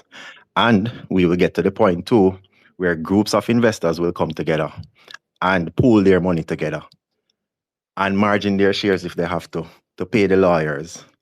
Or you will find a lawyer who is an activist investor who decides to make it a part of his duty as a legal professional Or to her duty. pursue a case, or her duty, right? To pursue action against such a board. Now, I am waiting for that day as an investor because I think the dial needs to turn sooner than later. As a Why are we country, waiting on that day? Why are you waiting on that day? You have to act because that's what they wait. That's what everybody's banking on, yeah, You know how many I people are Everybody banking will find on? somebody else. Yeah, no, someone else to no, beg them. I know people. I know we are all waiting on somebody else, as you put it quite nicely. Yes, but I am hoping that at some point companies will recognize that this is a risk to them and start acting. And I believe if we have an enforcement situation, that is a first step in the right direction. If we have more investors showing up at AGMs and demanding that sensible questions get answers, that we won't just simply be pushed to the side. If somebody goes to an AGM, an event that happens, if you're lucky, once every 12 months, and you're told no more questions, that somebody will highlight this and will make it a point of their duty to say, hey, this is the situation, and we are not going to just accept this and work forward from there. But we won't get the results we want without action, and I fully agree with you with that. But there has to be some shift, because as the market changes, is either we're going to mature into a more responsible market, or we're going to be maturing into I don't want to use the word, so I won't use it, a market that lacks the grounding principles of a good market. And we won't have another generation of lax directorships and lax CEO operations. No, we need to move away from that as a country. We need to move away from that as people. And we need to set higher standards for ourselves and for the companies that we own. That is the best way I can think of it. I go to work every day trying to make what I do a little bit better. And I cannot tell my the people who we are obligated to that I don't care about my job enough to not tell them exactly what status our jobs are at, when we'll be finished, or where are your goods. No, we can't do that. We have to make sure that the same way Mr. Barnes speaks about his sales team and oiling that sales machine to be perfectly running, the Mhm. the structure of the company on the finance side, where you are reporting to shareholders and shareholder relations, and your obligations as a director of the company, as a CEO of the company, to your shareholders, to your board, to all your stakeholders. That must also come with gravity and with sincerity. It can't be brushed to the side or played off as being something that is less than or not important, right? And Agreed. yeah, And at least in the case of Atlantic, to his credit, he didn't sound like it wasn't important to him. I can't speak for any of the other companies. I've heard the gamut of things from them privately and publicly that Mhm. yeah, I think when they're forced to respect it, they will, and not a minute before. And that's why the penalties have to be as heavy as they are. And if you think about it as a Jamaican, this is the government saying we are giving up tax for 5 years. Right. That needs to come with a heavy weight. And by the way, that weight, and I think I can't put words in Dino's mouth because he didn't say this, but I think this is what he was hinting at when he's talking about the initial writing of the law, that there's a Mhm. lot in there. It's not the typical kind of thing that you'd expect to see, but I understand the gravitas of it. Like, hey, we're giving up Yes. tax, we're giving up money that the country needs. So, and all we're requiring you to do is to It's push. remain compliant with your Yeah. reporting. You don't even have to be good, just report on time. And so yeah, I maybe it's my own bias, but I want to remove Atlantic from that kind of thinking, because at least his attitude and the attitude of every other company that has been in breach of it is completely different in my view. You know what strikes me too? There are some companies where I could see the argument that there are struggles with reporting because of how their business is structured. But you see, Like Mr. who? I'm going to say it, but let me finish this point first. The when you have a situation where you can say after 75 days, Mr. Barnes, if you're still listening, I'm sorry, I'm not picking on you. I'm just using the examples that were spoken tonight so that everybody who heard can understand where I'm coming from based on fresh examples. You mentioned that your sales team does not get paid for uncollected balances after 75 days. So no commission is paid on past due amounts when they are collected after 75 days. No commission. All right, great. That means that your in-house accounting software is able to track everything on a day-to-day basis. You know how much material you moved in 1 month? 700 million. You know how much money is on the road, aging out 1 day, 30 days, 60 days. You know that information. So when you are generating your reports for your weekly meetings, sales meetings, those information are always used. That's what you use to drive gross profit margin targets. That's what you use to drive revenue targets. That's what you use to measure KPIs on which you measure staff performance. So that information is always fresh and ready. That tells me that anything outside of an audited can be prepared within the given time, because that information is always actively fresh and being used inside the company on a day-to-day basis. Cool, but to their credit, it wasn't audited. Yeah, man. I remember, I'm not, as I said, I'm using just the conversation tonight as an example so we can see where we're going. No, let's be honest. Yeah. There's no other case Like on the junior market that in my view there's anything worth giving him a chance for. Let's be serious. We have companies on the junior market that lost their tax break because they were late with unaudited results. Great. Unaudited results. You give up 10 years of no tax for a set of results you could have write on your phone and send in. Exactly. So I'm not my Atlantic example is not to is not a discredit to Atlantic. It is just to show in terms of how the business operates, how their data flows. If a company, for example, is, and as I said, I'm going to use this example now. If a company, for example, is financially strapped for cash and they have not been able to pay staff, they are struggling to keep accounting staff, they're struggling to manage their back office operations because of whatever issues are happening with the company at a particular time, and they are thus unable to know their financial position at a given time. We have those on the market. You notice tonight I said I'm not calling any names, right?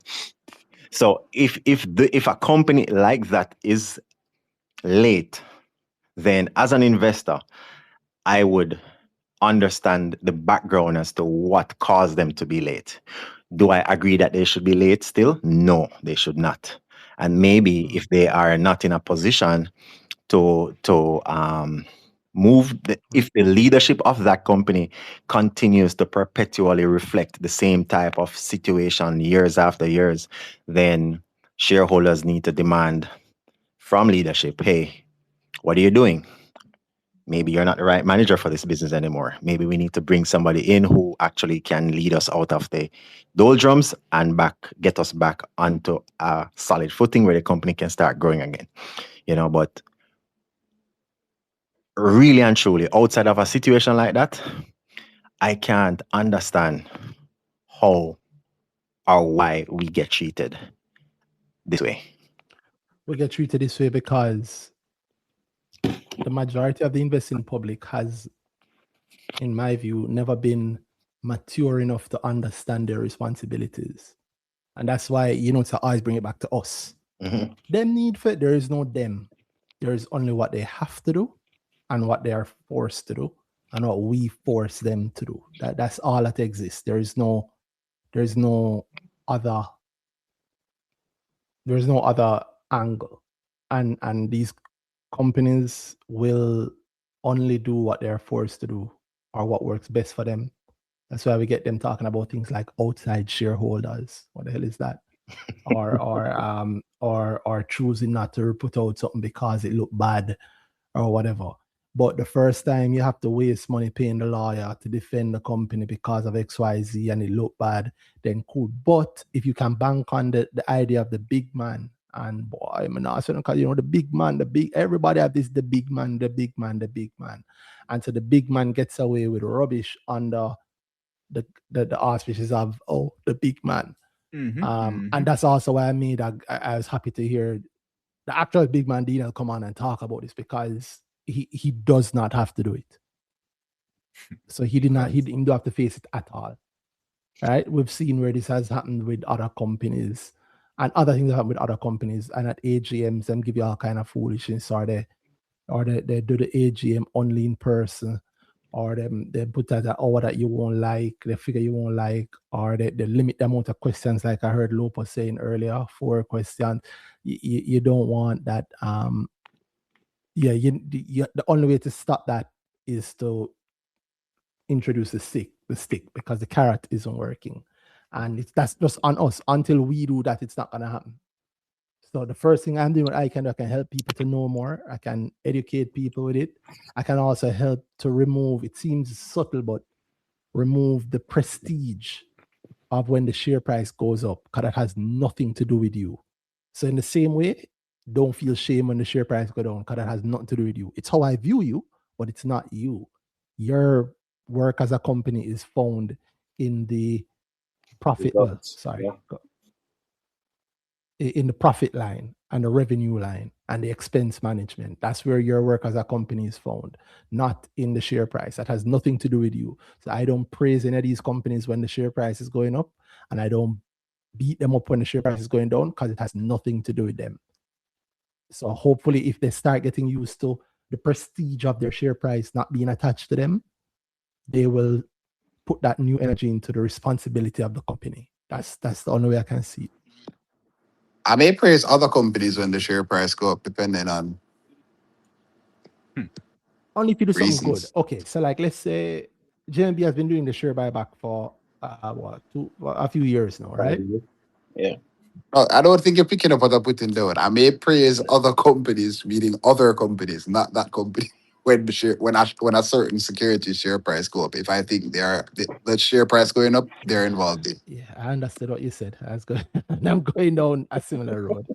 I'm going down a similar road. I think I can't go down the road that way, no, because you can load it up. Uh, In the event, as you in Jim and the share price, the share buyback, most people just, I think most people spoke about the share buyback or around the share price with the expectation that the share buyback should send the share price higher without even thinking about that, what it should mean. They being Jim and B have they've said they put on what, 300 million? 300 million for the share buyback.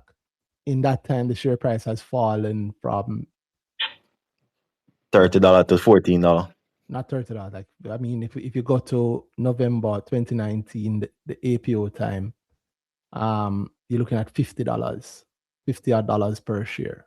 Let's say August 2019, around the start of the APO time, $51 all the way to where we are now, $15, right? So that's a drop off in price of what? Let's be precise here. 70%, 70.5% drop in share price. I don't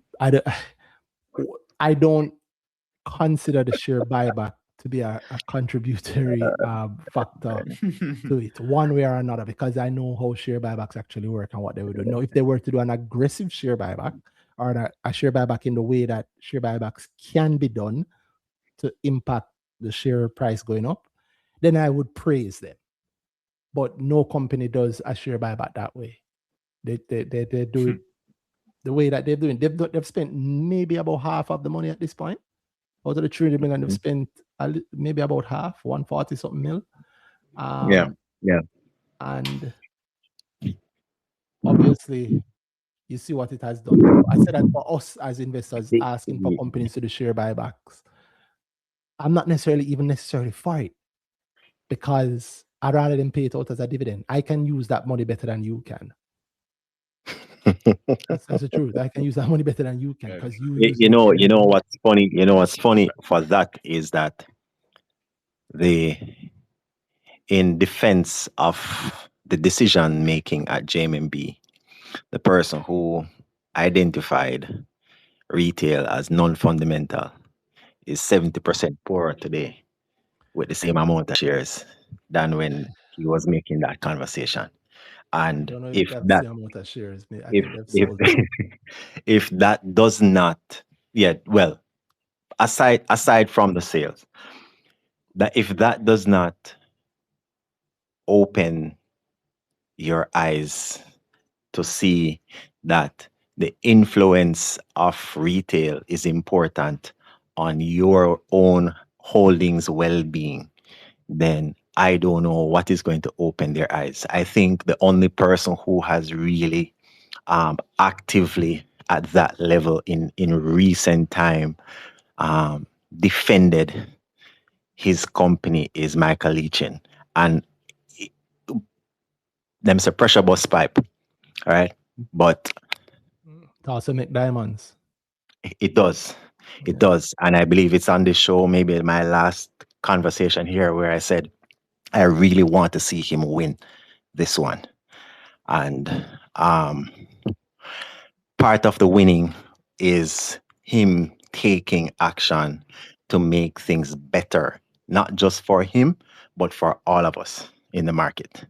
And I would love for the team at JMB to reflect on that situation and take action just the same way, to understand that having retail on your side, even if they only hold 3 or 4 or 5% of the business, can be a huge lever to your own growth and wealth, and is generally beneficial. I'm saying rising tide float all ships. Retail is a tide. Big up you guys on the call that have 3%, 4% of JMB. Yeah, good job. Right? Retail is a tide in my view. And if If the tide leaves you, the tide leaves you. And if you're grounded, and you can be grounded for a very long time. You can be grounded for a Yeah. very, very long time. There are companies on the exchange that have been grounded because of decisions made by legacy management that don't feel that the actions that are needed to be taken are to be taken because they don't see it that way. And I always raise the point about the impact of how freely they continue to benefit and enjoy the company's resources for their personal, what do you call it, emoluments or pay or whatever you want to say, right? And again, guys, directors, majority shareholders, and your representatives and your teams, we are all part of the same game. We are all trying to do the same thing, grow Mm. wealth. We're all Oh trying to well. leave something Yeah. for our families. We're all trying to make our lives better. We're all trying to be a part of something bigger than our individual selves. And if you feel that by bypassing your knee, you can get to your waist, I don't know how that's going to work for you.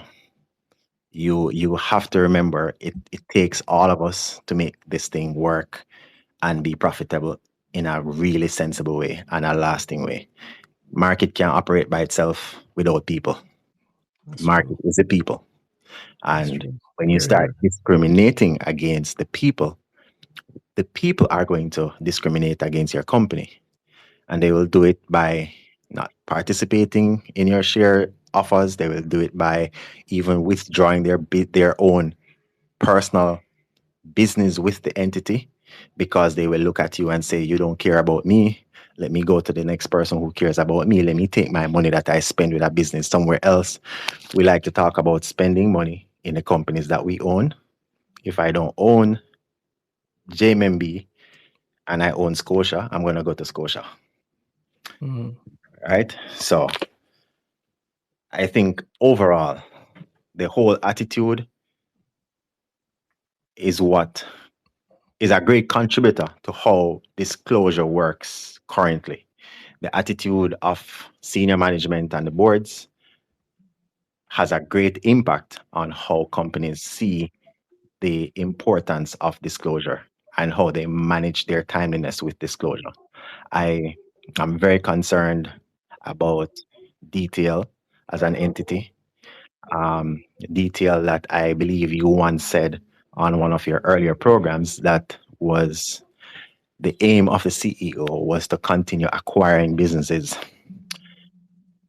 over a certain Yeah, cycle. that's true. He did say as long as he's able, he'd be buying one every year. And to his credit, Yeah. he bought CFF. It's a banger. Arosa, yes, He bought, Woodcats. well, I was just going to do the good ones first. He bought CFF and he bought Woodcats. Yeah. And They those said they did two, until they weren't able. yeah, those two are bangers. Those two are really good buys in my view. Yeah. You Rest, also bought Arosa well, and no, no, don't knock Arosa. Arosa was a functioning I don't business need to. that was Was it? bought. Yes, it was. Was a specialty maker of sausages and stuff like that that had a strong clientele on the North Coast.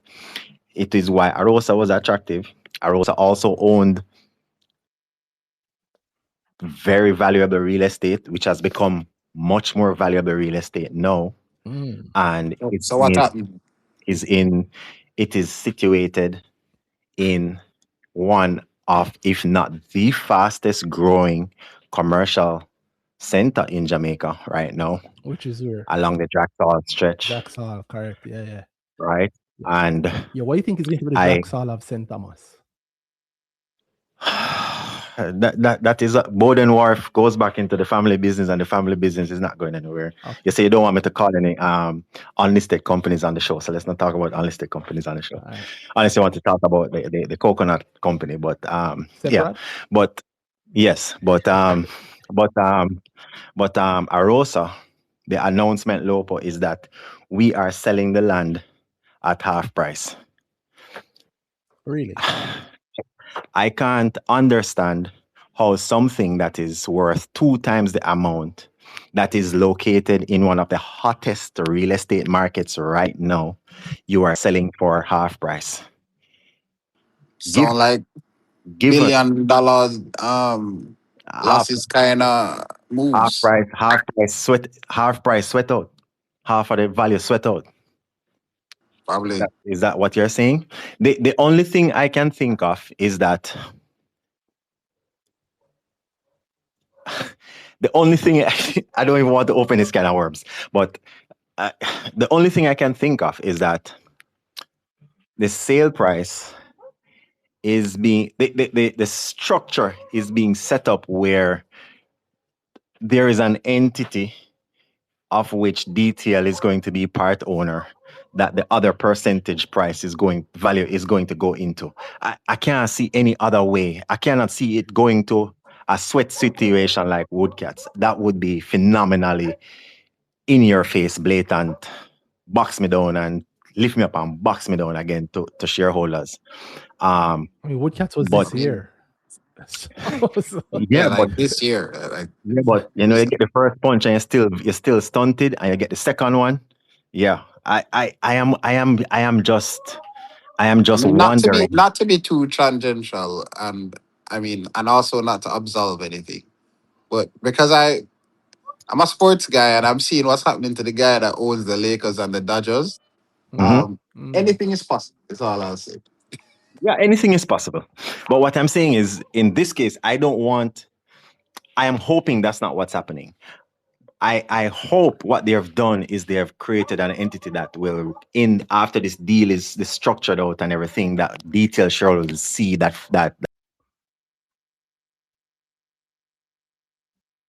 Them chop him line. You right? Yeah, man. Ready for Yo, Thank for you. me. Thank you. I never know God. so them links are so strong, bro. Boy.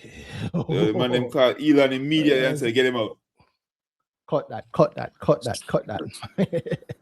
Whereas probably that Diana use Starlink. And big up. Come back if you can, but it's okay if you don't. It's okay if you don't, because you sound like you're on one tonight, and you're touching some heavy questions, which again, there's nothing wrong with that. The questions are to be asked, and that's exactly what we want. I think what he's referencing is this article where the parcel of land, this is a Financial Gleaner article from the end of July. I'll just quote one bit. The parcel of land is owned by Arosa. Dermont Trading plans to sell a 12.36 acre parcel of land in Draxall to an entity managed by Different Capital at roughly 40% below its independently appraised value, in a move that would shore up cash flow for the supermarket operator. I mean, Dan, I think that's what they call a distressed sale, right? Because if the entity is distressed, I can buy the BIMA now, but I know you can't afford the BIMA. So I'm going to wait until month end when the light bill come, and I'm going to offer you a lot less for the BIMA, and then you're going to sell me it for cheaper because you have to. Or you're going to have to move out of the place, or you can't pay the BIMA. Or I'll just wait until you go to Zimise, and then my boys will capture it anyway because you're not paying for the BIMA, right? That's how it works. I'm not saying it's right or wrong. It is certainly something that has to be questioned by the company. But It's either distress or love and affection, So no, what was the actual term? Love and is it love and affection? yeah, man, I love and affection, man. Love and natural affection, I think. Oh, maybe. Love and affection, love and natural affection. Yeah, it's a legal way to transfer property without money. Big up pressure. Documents obtained by the Financial Gleaner show that the parcel of land is owned by Arosa Limited, a subsidiary of Dermont Trading. So I think that's what Dan was talking about before. Them cut him line. Yeah, I don't want us to go too long. So was there somebody else? Oh, I said, well, he's back. Dan, you hearing us? Yeah. If you're hearing us, you're muted, Dan. I heard you, and I heard the thing that Lopo said about Page Elon to kick me out, but I'm not sure what happened. Yeah, but I mean, as I said, unless that entity that is managed is partially owned by them. I cannot see how you would sell 12 acres of land at 40% discount in an area that there's a high demand for properties. There's no land there that is available. Well, So if you're going you to, you literally have a gem sitting there that I'm sure people would scramble to buy. So you're saying partial ownership, but we see who they're selling it to. No, they're selling it to an entity managed by different. It was an entity managed. Okay. But That's the it's the wording that was used. okay. Me just hear from Randy, because when me there in the space, me can't look on the screen. okay, Alright, yeah, cool. That's Yeah. what it said. Those are the exact words. Yeah. To an So entity unless managed by different capital, but you know how that goes. It might be a All right. holding company, it might be a St. Lucia holding Right. company. But what I'm saying is I don't want that 40% to sweat out of. But The what about shareholders, the huh? distress capital, the distress sale sort of thing? Because Derryman is not doing Well, well financially, right? yeah, I agree. Last year, I agree. last year they booked a loss. They booked a loss last. And blame it on the ERP system. Okay, and well, the year before that was the ERP system, right? Was 1.2 billion loss. Mhm. Was it? No, yes, it was 1.2 billion loss. But I don't know if that was the ERP. They're saying this is just now that they're in recovery mode because they have fixed the ERP problem. They have gone to a new system and abandoned the old system. ERP system can't make you lose money, right? That's not Well, okay. they didn't know. They did not know what they had in the warehouse. The year It's before just that, 1.2 billion. I don't like 3 billion we did no, see the other day. 2025 it was 2.4 billion. So let me just, my money JA can tell us. So 2024 it was a loss of 1.2 billion, and in 2025 is a loss of 2.4 billion. So they doubled the loss. But so far this year, they've equaled the loss that they've had last year. So they're on track to lose the same amount of money this year. But with the system fixed and the New York operations restored. Well, and Woodcats IPO'd off and spun out and not being a burden anymore. I am struggling to find the silver lining. Was it a bird? Was it a bird? I thought those are the better things that they have. You don't hear them say pallet now sell. There's a decline in the demand for pallets. Did you see that report recently? Yeah, I saw that, but I didn't believe A few months ago they told us how All of a sudden they were expanding into furniture and they were going to be doing all these big things with the IPO money and yada yada yada. CEO came on and gave a nice talk on Kalila's program. Yeah, but before that, they were talking about what a great business policy is. So, Of course. It's the same thing JMB did with G West. Great business. And then in less than 2 years after listing the company, they put underweight on it. Well, okay, here's this. Here's this. Okay. Suppose they sell the land to the REIT at that discounted price, but they IPO the REIT. And so that's good because the REIT as an entity would be able to book the difference between the purchase price and the valuation as How to the read them own, Andy? Say that again? yeah, we treat them How on. to the read them own? I am sorry. So I am proposing that maybe maybe the There's no REIT, disclosure given to us that them own any REIT or form any subsidiary. Yeah, so I will read. I will get that sweat there with Diana talk. And the whole reason why I brought it up is because of we are talking about disclosures, and the company has not disclosed to us that they have done the creation of a REIT or they have created a subsidiary to hold the real estate that was formerly held by Arosa. They have not. Because I don't think them own a REIT there. I don't think them have got own a REIT either. Well, let Randy continue sharing his pipe dream for us then. Go ahead, Randy. what I could see Mr. Ambition. I could see a situation in which the REIT is a company put together and the land is sold to that REIT and the REIT is listed And of course, the shareholders of Derrimon would have gotten 70% of the value of the land that's sold, but the other 40 would hit the REIT. And I guess maybe you could have like a dividend in specie and give shares in the REIT to shareholders of Derrimon also. Yeah, one magic man, you know. Yeah, one magic man. Yeah. Ambition, man. All of this is doable. Mayberry has free. done this, not with real estate. Mayberry has done this in the Exactly. past. They signed Exactly. with they did not Exactly. sign with Mayberry, sir. Guaranteed fees. And I think they have left Mayberry a long time ago where the Guaranteed sense fees. comes from. So I'm hoping hope springs eternal. I mean, they could Hope is not do that. They could do that. Give your heart to hope. Yeah, they could do that, and it would shore up their balance sheet, and it would also provide them with much needed cash, because detail itself is in a bad way if these results are to be believed. you realize that 12 acres could be developed without them spending a single cent, and managed by them on completion without spending a single cent, and still owning the land afterwards, and having people put money in the ground to build buildings on the land that they occupy and pay management fees back to them for, and they still own that property going forward. It's been done before, and it can be done again. And we're talking about a They are location. doing all of that. They're just removing. third They are doing all of that, Diane. They're just all of that is being done. Different is managing the REIT, and different is managing the REIT, and the development is going to be done. Is intended to be done. They spoke about, a 70-unit residential development, and I believe there's going to be other things there.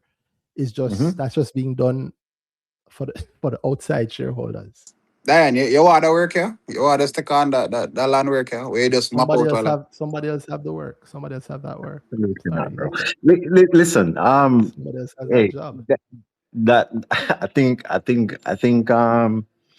the only other thing I'm going to say tonight, I'm going to leave the conversation there, and I don't want directors not to get some rest tonight. These guys are sleeping fine, my brother. Best believe. They're sleeping fine. They on the positive side of disclosure,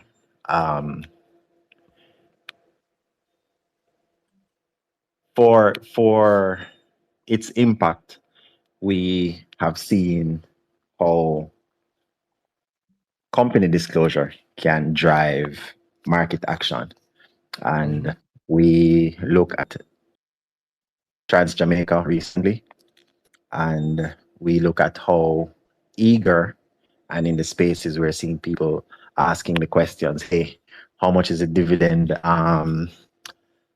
yield currently? When is the next meeting for the next dividend?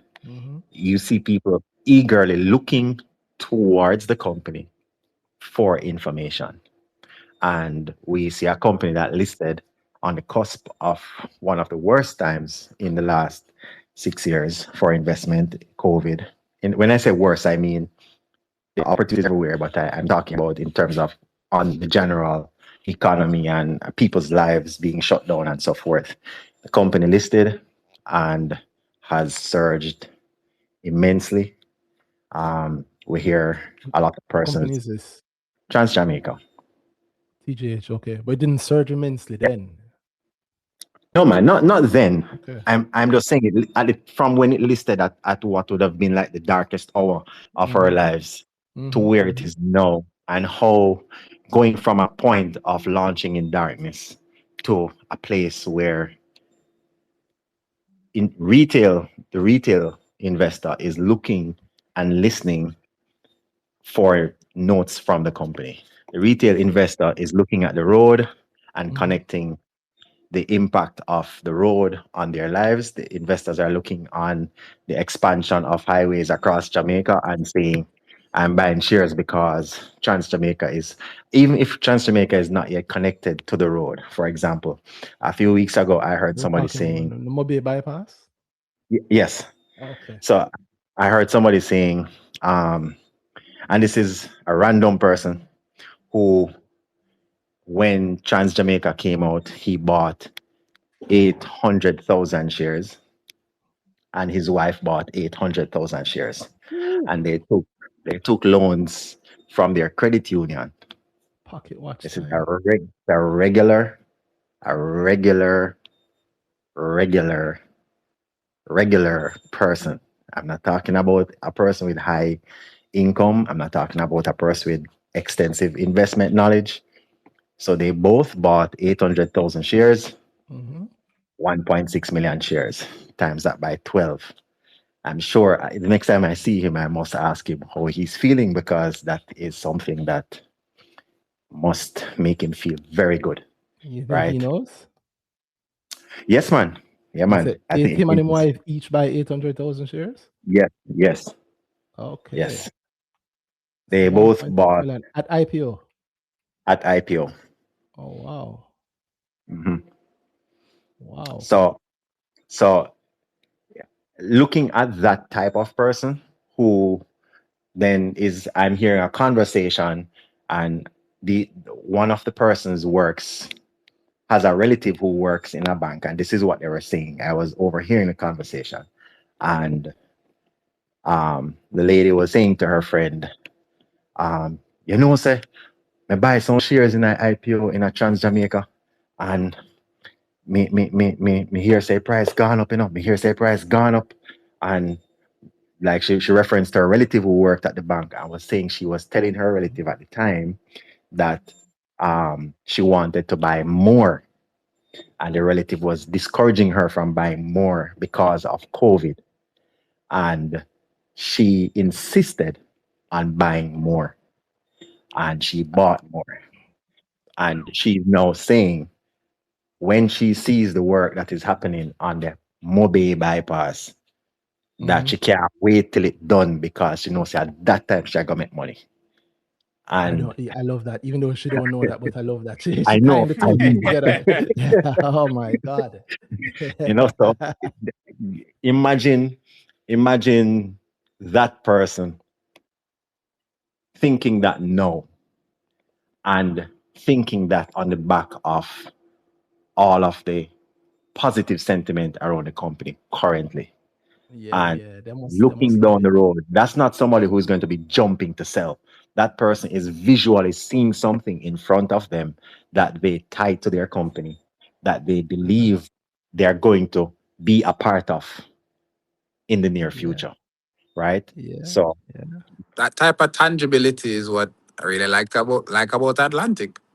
Just think it's a very tangible thing to see yeah. and mm, invest around. of Yeah, course, yeah, of yeah, course, yeah, yeah. Yeah, of tangible course. investments like that are very, very, yeah, they're not together. Dan, you need to find those people and find out if them actually know. My God. Yo, they spent 2.3 million in the time since they would have gotten 1.4 million in dividends alone. Shit. Oh my God.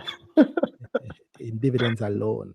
So them get back 1.4 million dividends alone. And the shares right now are worth $17.9 million Yeah, man. as Yeah, we man. speak. Yeah, man. And Yeah, there's a man. dividend. Is it they announced a dividend consideration yet? Not yet.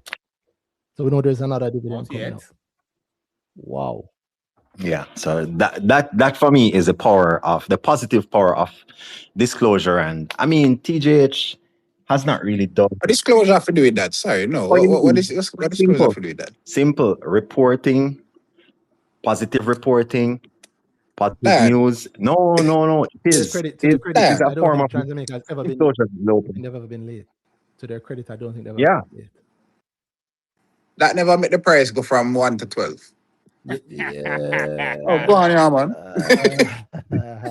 Uh, I'm not telling you what made the price go from strong, 1 to 12 in strong, a row, but I'm telling. strong reporting might cause certain institutional investors to feel more Uh, more positive about Confident. investing money there. Yeah. Yeah. Yeah. Oh, I that them did say. Oh, sorry. it's a blue Sorry, ticket. sorry. Granted, them said not hearing on YouTube. Somebody said not hearing on They're YouTube. not hearing on YouTube. They're not hearing me on YouTube. I'm so sorry. I think I fixed it.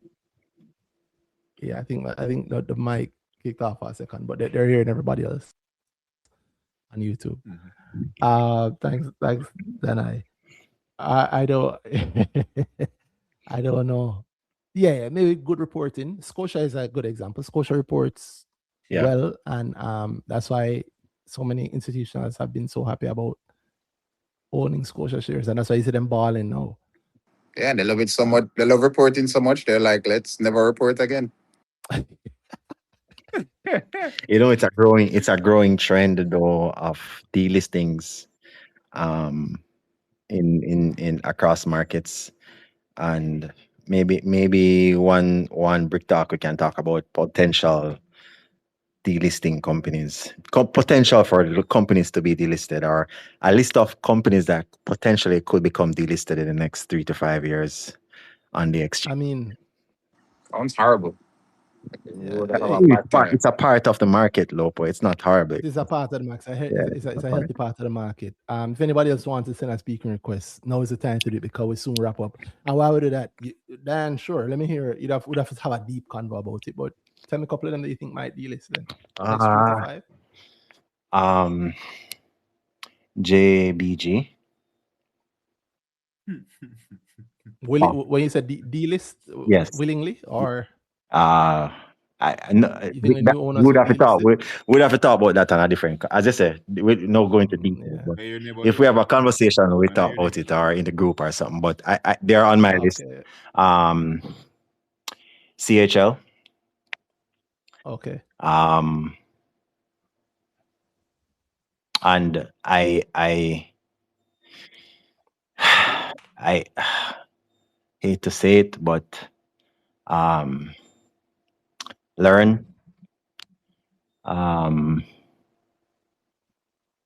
ISP maybe. Hate to see it. Yeah, I think ISP could be absorbed and then maybe turned into a shelf or something else, maybe. But the loan book sold and the company sold off to somebody else, and the shell changed around to something. That's not really a delisting, but yeah, but the company would disappear. JBG, ISP, CHL, NCB. CHL. Yeah. CHL. Okay. NCB. Yeah.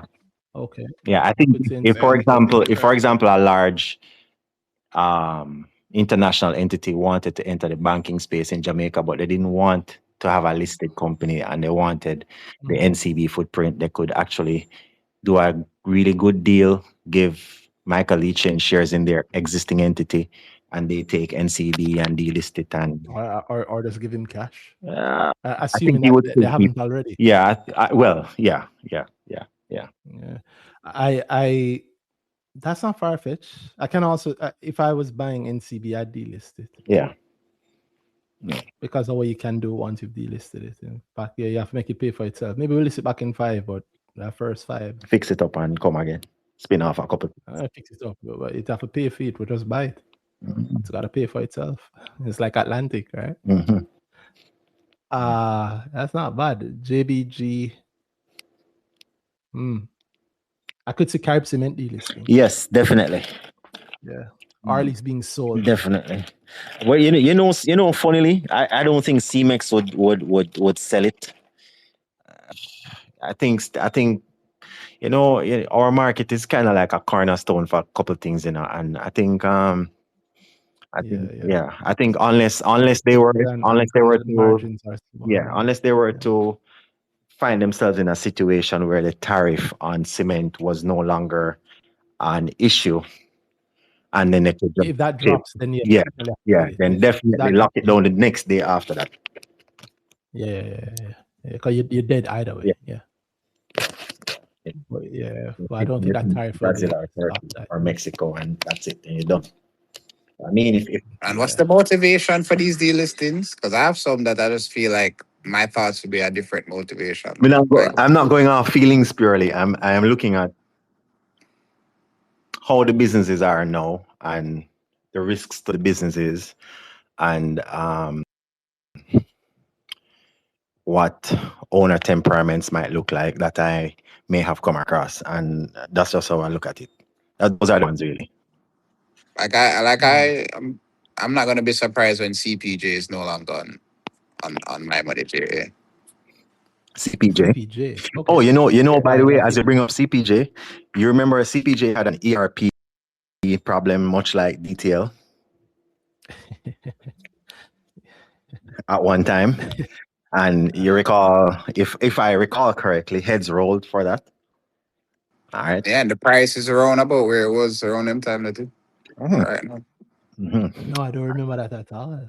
I don't have I'm lying. I do remember it. And I remember thinking then also, ERP system. I think it was 100 million that was burnt. Yeah, man. And that Nice was little rubbish. money, you know? Aye. Yeah. That was rubbish. I thought it was rubbish then. I still think it's rubbish now. But I could see CPJ being absorbed into ASB. ASB. Yeah. Or separate itself. Yeah. But yeah, I could see it being absorbed easily. I mean, hey. Low podcasting money. There's actually no reason for them to stay listed now, is there? I noticed whenever I say Randy favorite, What's my favorite? Dolphin Cove. Oh, no. Not no. Yeah. Not no. I don't think so. I think if our warrior director who Stafford Borders, who Yeah. is a man who is a category of the old guard. Those men know how to fight, and they know how to lose, and they know how to win, and they know how to win again. And Well, he hasn't lost at all. But I think no, we'll no, talk no. about When I say lose, I'm Yeah. not saying in this situation he has lost. I mean in his life's experience. And Yeah, well, speaking specifically So, to this Listen situation, don't mean lose. So you get me? It's like, yeah, so I don't think he's of the ilk of people who give up easily or are afraid to roll up his sleeves and beat the dolphin or give them we'll medicine if talk he has off to, air. you know. But We'll talk in yeah, group. I man. don't want to say it on BrickTalk. I'll talk in group to give you some idea Yeah. of my thinking around Dolphin Cove as it is right now. I don't want Yeah, to put that out on the sure. pulpit. But No Dolphin problem. Cove, yeah, but I mean, geez, thank you as always, Dan. No problem, You man. always bring some wonderful views to the thing. Yeah, some wonderful views. We love it or hate it. It's always good. I do love hearing it. Not Jevi Sosa. What's up? Night. I just wanted to Night. say one thing. Adding to the delisting point, you can throw JMB in it too. Ooh. Prime for takeover. No, by who? Price is perfect. Almost Perfect anybody. for anybody can take that over now. Oh, so you're going by the And I Clipper mean, shares? and I mean, You're gonna buy the Clipper shares look first? on how no man, look on how Man the said no. the Ratted. the what do you call that now? The holdings of it still like split up multiple parts of it. Amongst the family. Yeah. You have to break the family. Forget that though. That's the challenge. Not really. Not really. It's already broken. Up. Because look at it this way. Remember Proven. how JBG was together and then the family sold? So pieces of the family sold? Mhm. No, man. It is in the shareholders' trust, man. What I say? Yeah, but the trust Yeah, is but the broken trust up into is what? many. The trust is what took the families. Yeah, but the piece. trust, the shares are still in embargoed in the trust. Yeah, Watch but the me, trust Dan. is not theirs. Hear this idea. Who is the owner of the shares? Barita buys proof. Huh? Yes. We know the path, and grab the proven shares of JMB. But they can't, or maybe the government doesn't allow Approval, them to. right? And so they choose to spin it off to whoever gives them a good deal, and whoever gives them a good deal, right, partners with them. Not partners with them. I mean, partners like how RJ and Glena did partner, or like how we have kind of better thing. And Panjam JP partner. Right. One but two. Yeah, I could see some, and if a new controlling owner comes in, I could see them choosing to the only thing I think would stop the delisting is how expensive regulations. No, just maybe how expensive it might be. Okay. It's one thing. It's one thing if you're dealing with one party and you get a good chunk of the thing, and then you go to the public for the rest, like with Scotia. In this case, I mean, the proven stake you get in 20. Even if you Yeah. say the proven stake and the Panjam stake move together, you're still not getting as much. If the proven think stake, the Panjam would Panjam sell their stake, stake? the Sagicor, I think Jeffrey Hall's company has said recently that they are looking at divesting quite a few assets Offloading some over the next assets over the next couple of over the years. next few years. You've If been I saying were that him, for a I while would be now. buying. I would be if I were him or at his helm. I would be buying more of it every day. I would be actively looking for Why? ways. Oh, you mean then we can naturally move into a situation where I don't have to be in a situation where where the company is sleeping and I can wake it up. I don't need to wake it up. I sell what I have and I move on. I get money and I use the ways that JP uses capital is at least so far more effective than how many other places use capital. Okay. So if you can give me cash for it, go ahead. Okay. Well, that cash can. And they're not losing. They have Sagicor.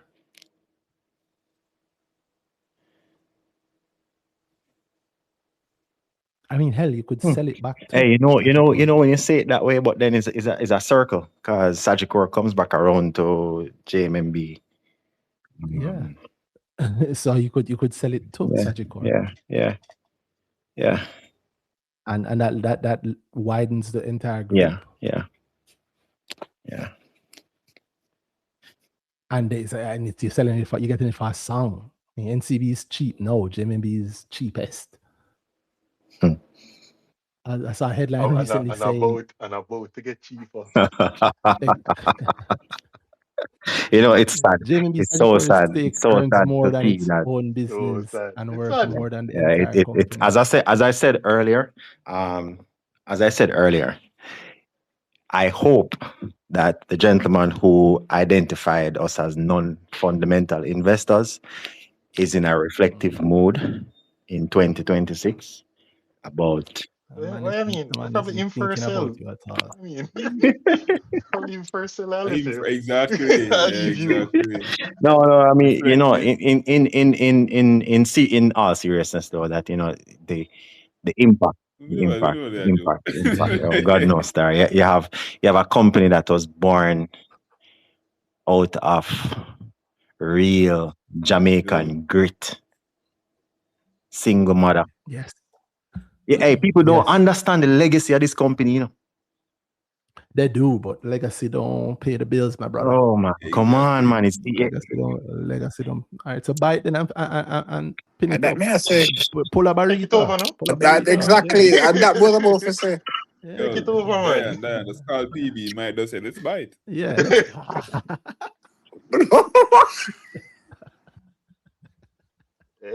Do a bank like this yet, probably have a bank like something else. Yeah, okay. A bank Imagine like what he do with this. JMB has a presence in every market that he is gone into the Trinidad. no, rep. Man, no buy that him just do bank problems. I must that. Nah, what kind of bank problems? Everybody will have problems, bro. Smooth out with him, my brother. Smooth out, yeah. Anyway, always insightful. Dan, thank you, Jevi. Dan, and Jevi Sosa, you raise a hell of a point. You really going just to say that? I was going to mention the Carib Cement, but you mentioned it first around the time when Carib Cement was selling after that Central American company. A lot of the operations they keep repositioning being sold off. I wondered if Jamaica was next at one point. It may be. And it's just that Jamaica is so lucrative. It hasn't been off my list yet. You know what could even trigger it too? You don't even have to be the tariff removal. If DomRep gets full admission to CARICOM. They have been waiting for Yeah, years for this. Did they earlier sell? Did they sell the when them Daniel sell was the talking sell the about what Dom rep happening already? in '06, when Daniel was talking about what happened in '06, I was going No to man, mention Dom that rep is not.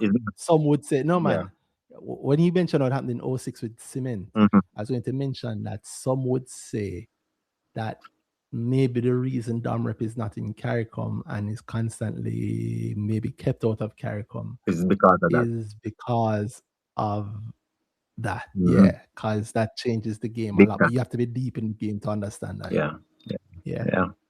You have to be deep in the game to understand that. I don't think I as a shareholder, I don't think Domrep should be allowed in CARICOM. Imagine. Yeah, leave them out. Hey, imagine. Plus, I don't like what they did to Haiti, so screw them. They can join when them sort that out.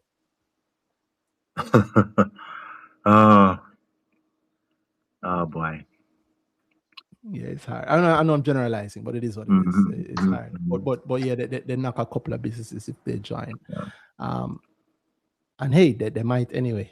Who knows? Anything could happen. Anything could happen.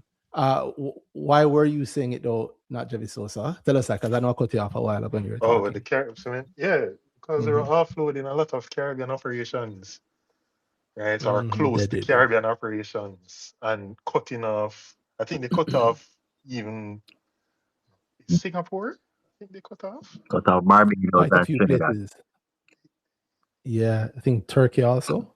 Yeah, they cut off a lot of things over the past few years. Yeah. Right? And that was when I realized that probably Jamaica can be next. You know, they said they were Problem is, focusing on US market. US Yeah, US market. and Central America, which is Mexico. They said Mexico and US. But yeah, I wonder The if wild card is TCL and Caribbean was next. yeah, the wild card is always on my radar too is Holcim, because Holcim has a footprint here as well. They're joint venture partners in Jamaica Aggregates. So they have a footprint here. They know the market. So that is the next thing. I wonder sometimes if they decide to exit, if there will be some form of if there will be some form of maybe milling of clinker that's shipped here, and then you cut out the actual production. Like what they did to Trinidad. Yeah. I think that only happens if they lose the protection. the cement act. Yeah, if they lose the cement. It definitely happens if they lose the cement protection. So it's too expensive to do a cement factory here otherwise. So we just go to marketing and distribution. You're right, and that it should be another conversation. I don't want to drag this out too long. So I'll say thank you to everybody. I'll go through some of the YouTube comments. Yeah, man. No, All right, while just at the end. Thank you very, very much, Dan, Angela, and everybody else. Anybody want to jump on while I go through these? This is the last of it while we talk. Ingrid said on Twitter, very good discussion. Thank you, Ingrid. And then Roswell Campbell said many persons bought up Atlantic Hardware stock in October at a price of $190. And I think she's many persons. I think she's many persons. Because she said a price of $190. And if I remember correctly, Atlantic went up to $2 something, right? Very specific. Very, very specific. A price of $190. And on the backbone, that building project will be going up because of the hurricane that landed in October. I mean, Roswell, I think so, and I think that it will be back at those prices and higher in the future. But some questions still need to be answered. But as you hear, the company is still massively strong. There's no question about that. This one to you, Danai. What are your thesis on Kintyre Holdings? Oh no, man, I share that, man. She jump off. I'm saying secret, so should have come back on. What are your thesis on Kintyre Holdings? They've been getting in new personnel to help with the growth of the company. Some new income stream initiatives also have been added. Roswell, we definitely need another episode for that. We could have an man. On just Kintyre. Yeah. Still my most interesting company on the market. It's suspended now. I think actually the biggest question in my mind is, are they actually coming back? I actually don't know. I don't know if they're coming back. They could be delisted. Yeah, so, yeah, man. They say, come man, when the report ready. They say the report after it's ready. So when this one finally done. Brother, August Where 28th, when I must see the report with the 12 different ventures were just gone. Ingrid step 9868, it says, what do you think about NCB no longer allowing fund transfer from their investment arm to JTrader? That's a good one. That's a major one. That's a good one. I think it's a come good. That one rock me. I would just start use it. That one rock me. Sound like you just stop using. Yeah, just stop using it too. or if the system come good, then use it. Yeah? So The system not good. Alright, Every so time you log in from the all the capital best. market, to say you can't trade the USD Well, stocks there are unless you if you call a want, if you broker. really want to use JTrader, there are multiple brokers that allow you to. So Correct. We have choices. I think for the market, it's I think for NCB it's a I don't like. backward step. But I agree. but there are lots of other JTrader brokers on the And market. I worry now. Yeah. Seeing this, I worry about if Sagicor will do this too. You Considering mean that when? they have the they When? have the e-bank thing now. When? Yeah, that's what's Yo, you bro, mean bros. when? Yo, When? So it's not. nobody put that in That's the it's not, ears, eh? Nobody. it's not a if, it's a when. Yeah. From what I'm not saying, but it's a when. That's what I think too. It's a Because when. Someone, I what think what e-bank thing? them What e-bank encourage thing? it now, you know, they're fully encouraging it.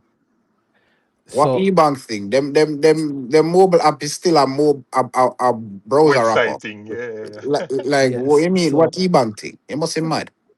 what I'll say is to NCB and Sagicor, you can email me at randy@mymoneyja.com and we can help you. We have a system for you. It's great. All right. And it's actually useful. And it is what investors want and need, and also what brokers want and need. And if you refuse to do that, I understand on your part, you can do whatever you want with your money. But I do think generally removing yourselves from JTrader, which admittedly is the best trading system in Jamaica, is a backward step. And us investors, retail investors, they lose from it. And I understand that there are certain hiccups or certain things that the integration of both your systems to JTrader might not work with, but I put that on you guys. You should integrate better. You should use the right team, and you need an understanding of the thing to do it well. Just it should have been done better. That's my point. And for us as investors, vote with your money. None of these companies love you. They don't care about you. They don't give a damn about you. Vote with your money.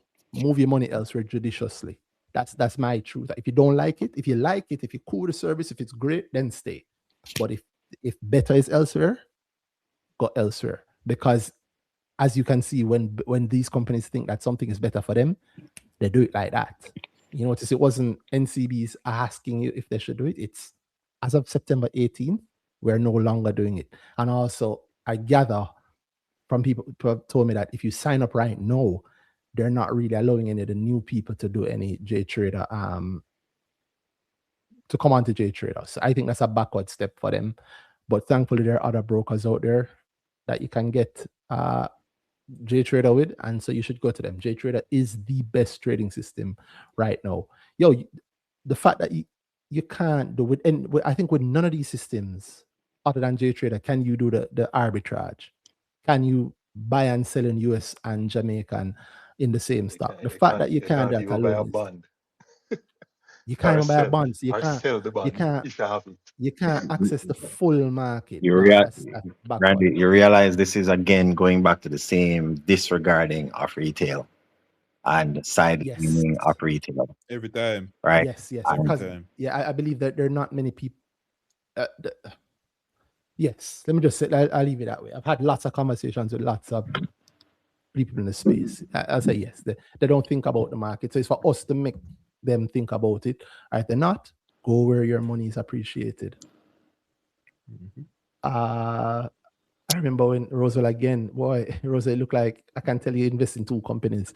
I remember when Kintyre Holdings owed money, Mr. Tyrone name was all over the business news pages. Now, when the company start doing good in terms of acquisition, the stock move from 30 to 70 cents. Roswell, I think you need to update yourself on what's happening with Kintyre. Yeah. I think you need to update yourself on what's happening with Kintyre. It's Yeah. not wrong. I do agree Lots of yeah. acquisitions. Yeah. I do agree, however, with the Yeah. separating the company from the person too. A lot of time people Yeah. do that. Even I am guilty sometimes of doing it. You think Tyrone and not Kintyre, but the company is a company, the person is the person. Yep. Yeah. You ever thought? You ever thought? Kintyre, man. Kintyre Holdings have a delay. Reason being the audit must reflect the true value and what the company. Yeah, Roswell, you need to catch up on what's really happening with it. Go ahead, Dan. It's all right. I'll ask a question in the group. It's okay. Thank you. Yeah. Thank you. Yeah. You're welcome. Thank you, Jesus. Can an investor sell down a stock so low it would be considered manipulation or trading too low below a company's par value? No, Roswell, that's not possible. No. Yeah. That's Any how manipulation price works. Yeah, the only Any way. price you buy it for? Exactly. It is what it is. Somebody wants it and then buying it and you selling it, that's the market. Exactly. Yes, you might think that, oh, I'm going to buy it at 3 and now somebody has sell it down to 150. That's not manipulation. That's just the market. This is the market. Yeah. You are willing to pay a price and somebody was willing to go lower. Exactly. I think Javar on YouTube said that a lot of the IFRS changes affect presentation. I don't think there'll be restatements. It's a breakdown of what's already presented. And of course, a future presentation in the new format. So yeah, what happened is that IFRS, the International Financial and Audit Reporting Standards, yeah, they believe in investor knowledge and they regard investors, and so they force companies over the years as they update their standards. What happens is that it forces companies to report in better ways, and that's a good example of disclosure and forcing. Companies wouldn't tell us a lot of things unless the IFRS forced them to. They wouldn't report things certain ways unless their standards force them to. And what happens is that the standards now force them to. How does the standard force them to? The standard is a standard. You don't have to follow it if you don't want to. But the law in Jamaica says you have to report along the lines of the standards. So it works that way. Heron says that he believes, in his opinion, that Tropical and Jamaica broilers should have been sued. Heron, if you truly believe that, sue them.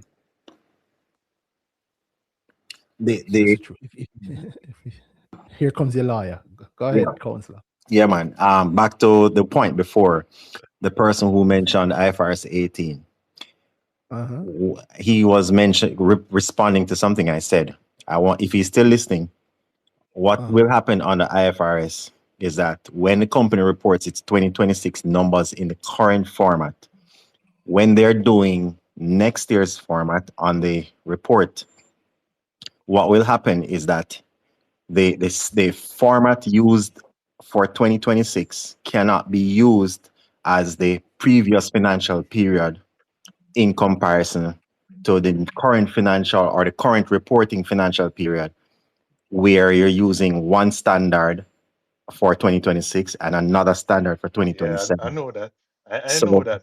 I meant presentation wise, it's going to be different, but actual information the presentation not going to be so of different. The presentation, restatement wise. The restatement of what will happen when I say restatement.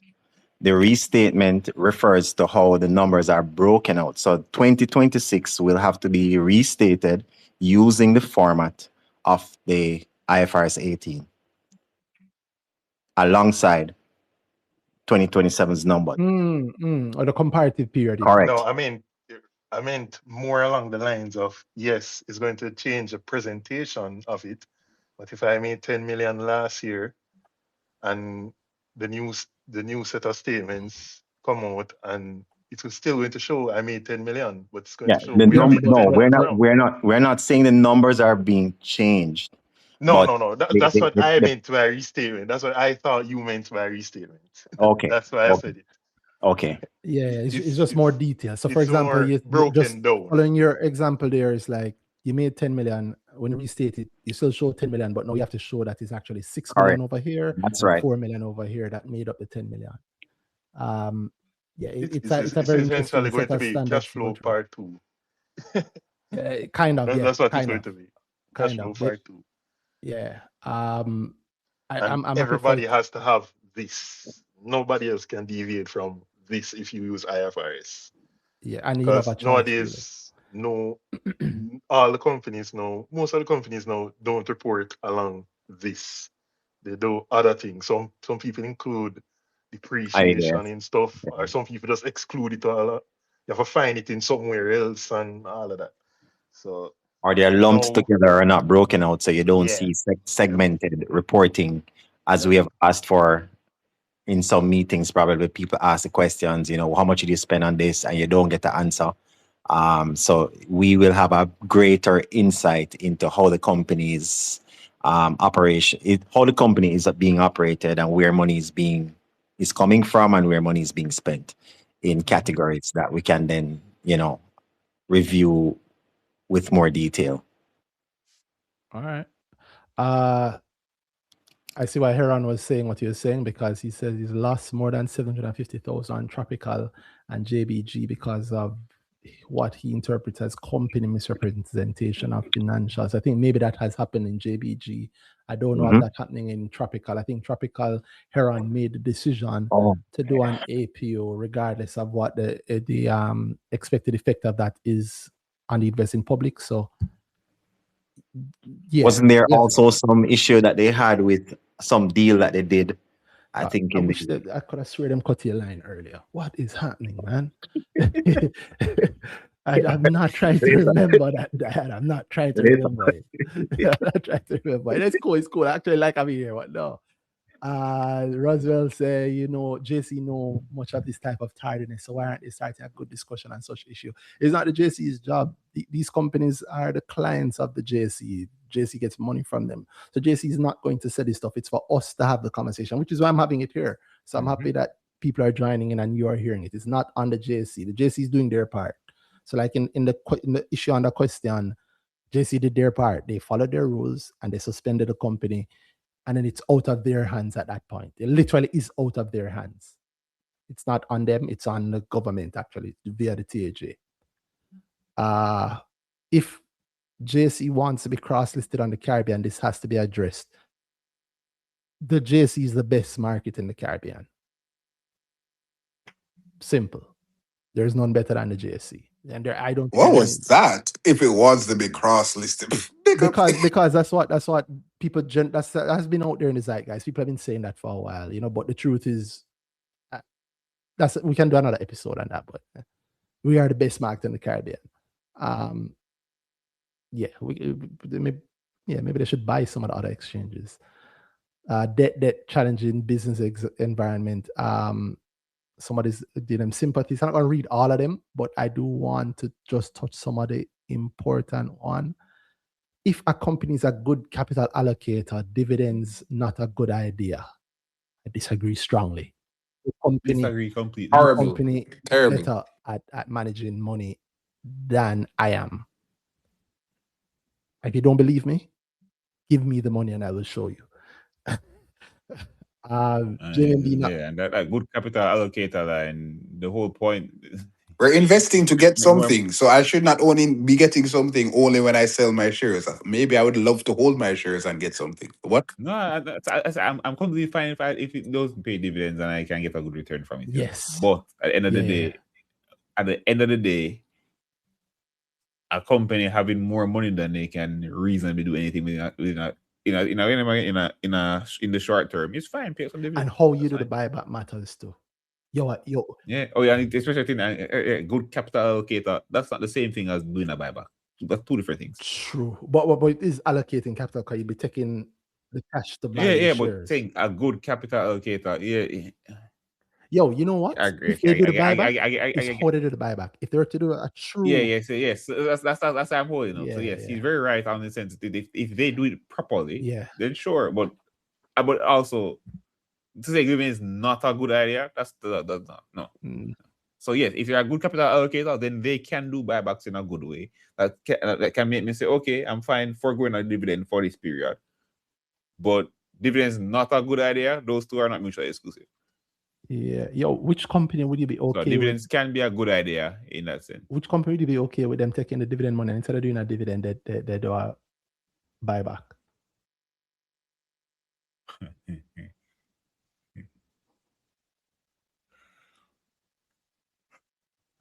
That's a hell of a question. Good question. Yeah. And you just come back down to Mayberry. They're probably the only ones that I trust to do a buyback like it should be done with the effect that it should have. And whoever it is that's doing that's been buying Trans Jamaica, them too. Them, whoever is in the Trans Jamaica and Mayberry guys. And it wouldn't, maybe for like MJE. I trust like MJE doing a buyback of MJE shares. I say, inside I want to buy. And Jamaica is just a buy. I don't know if it's a buyback. It's certainly not a buyback. I just meant the method of purchasing. What, buy everything in the queue and move and then do it again? Yeah, that's the best buyback. That's true. That's how a buyback is done well. That's the best buyback. I think the stock is worth 20 and the queue is currently selling at 8. So I take the buyback money and I buy everything in the queue. And the queue will fill back up at 9. I buy everything in the queue. And I'm fine buying it because I think it's worth 20. And I'm fine buying it up to 10 or 11. That's how it should be done. No company currently is doing that on the market. Even JMB's buyback is defensive buyback. You look at JMB's queue, you see it's defensive buybacks that they do. They don't do aggressive buybacks. They don't do they don't do aggressive buybacks. When somebody call them and say, "Oh, we have this amount to selling now." Or, but you see the broker linked orders in the queue. I suspect some, if not all of these are JMB. So when people get frustrated and sell at 15 and 14 and sell it down to 13, then you see JMB they're doing a buyback because our defensive orders are being filled, not because we are aggressively buying down this side. Yeah, my opinion anyway. What do I know?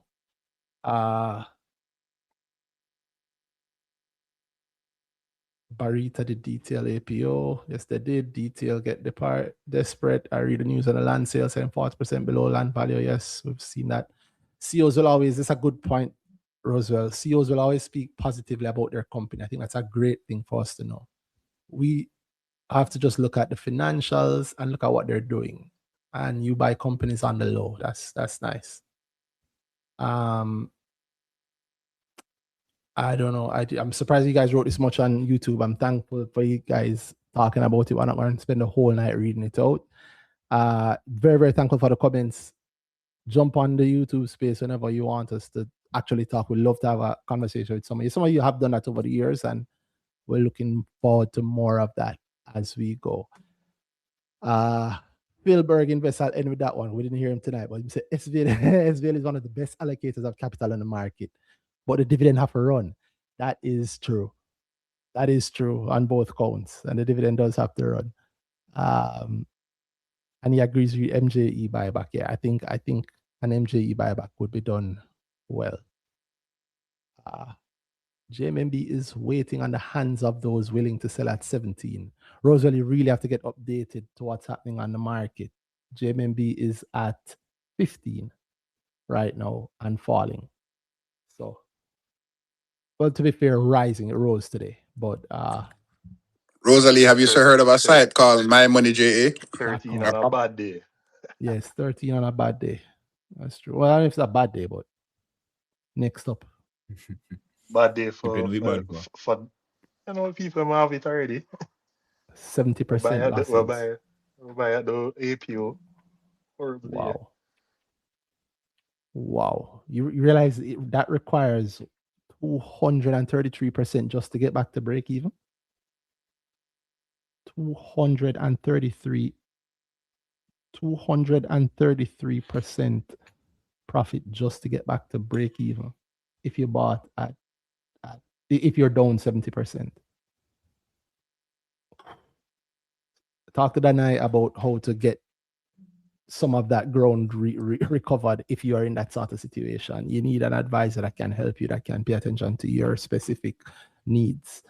And of course, track all of this with mymoneyja.com. Feel free to get yourself a premium account and come grow and learn how to do this yourself, right? This is the only way. Nobody else is going to be looking out for you. You can be sure that Danai is looking out for you. He has a fiduciary responsibility to look out for you, so he does.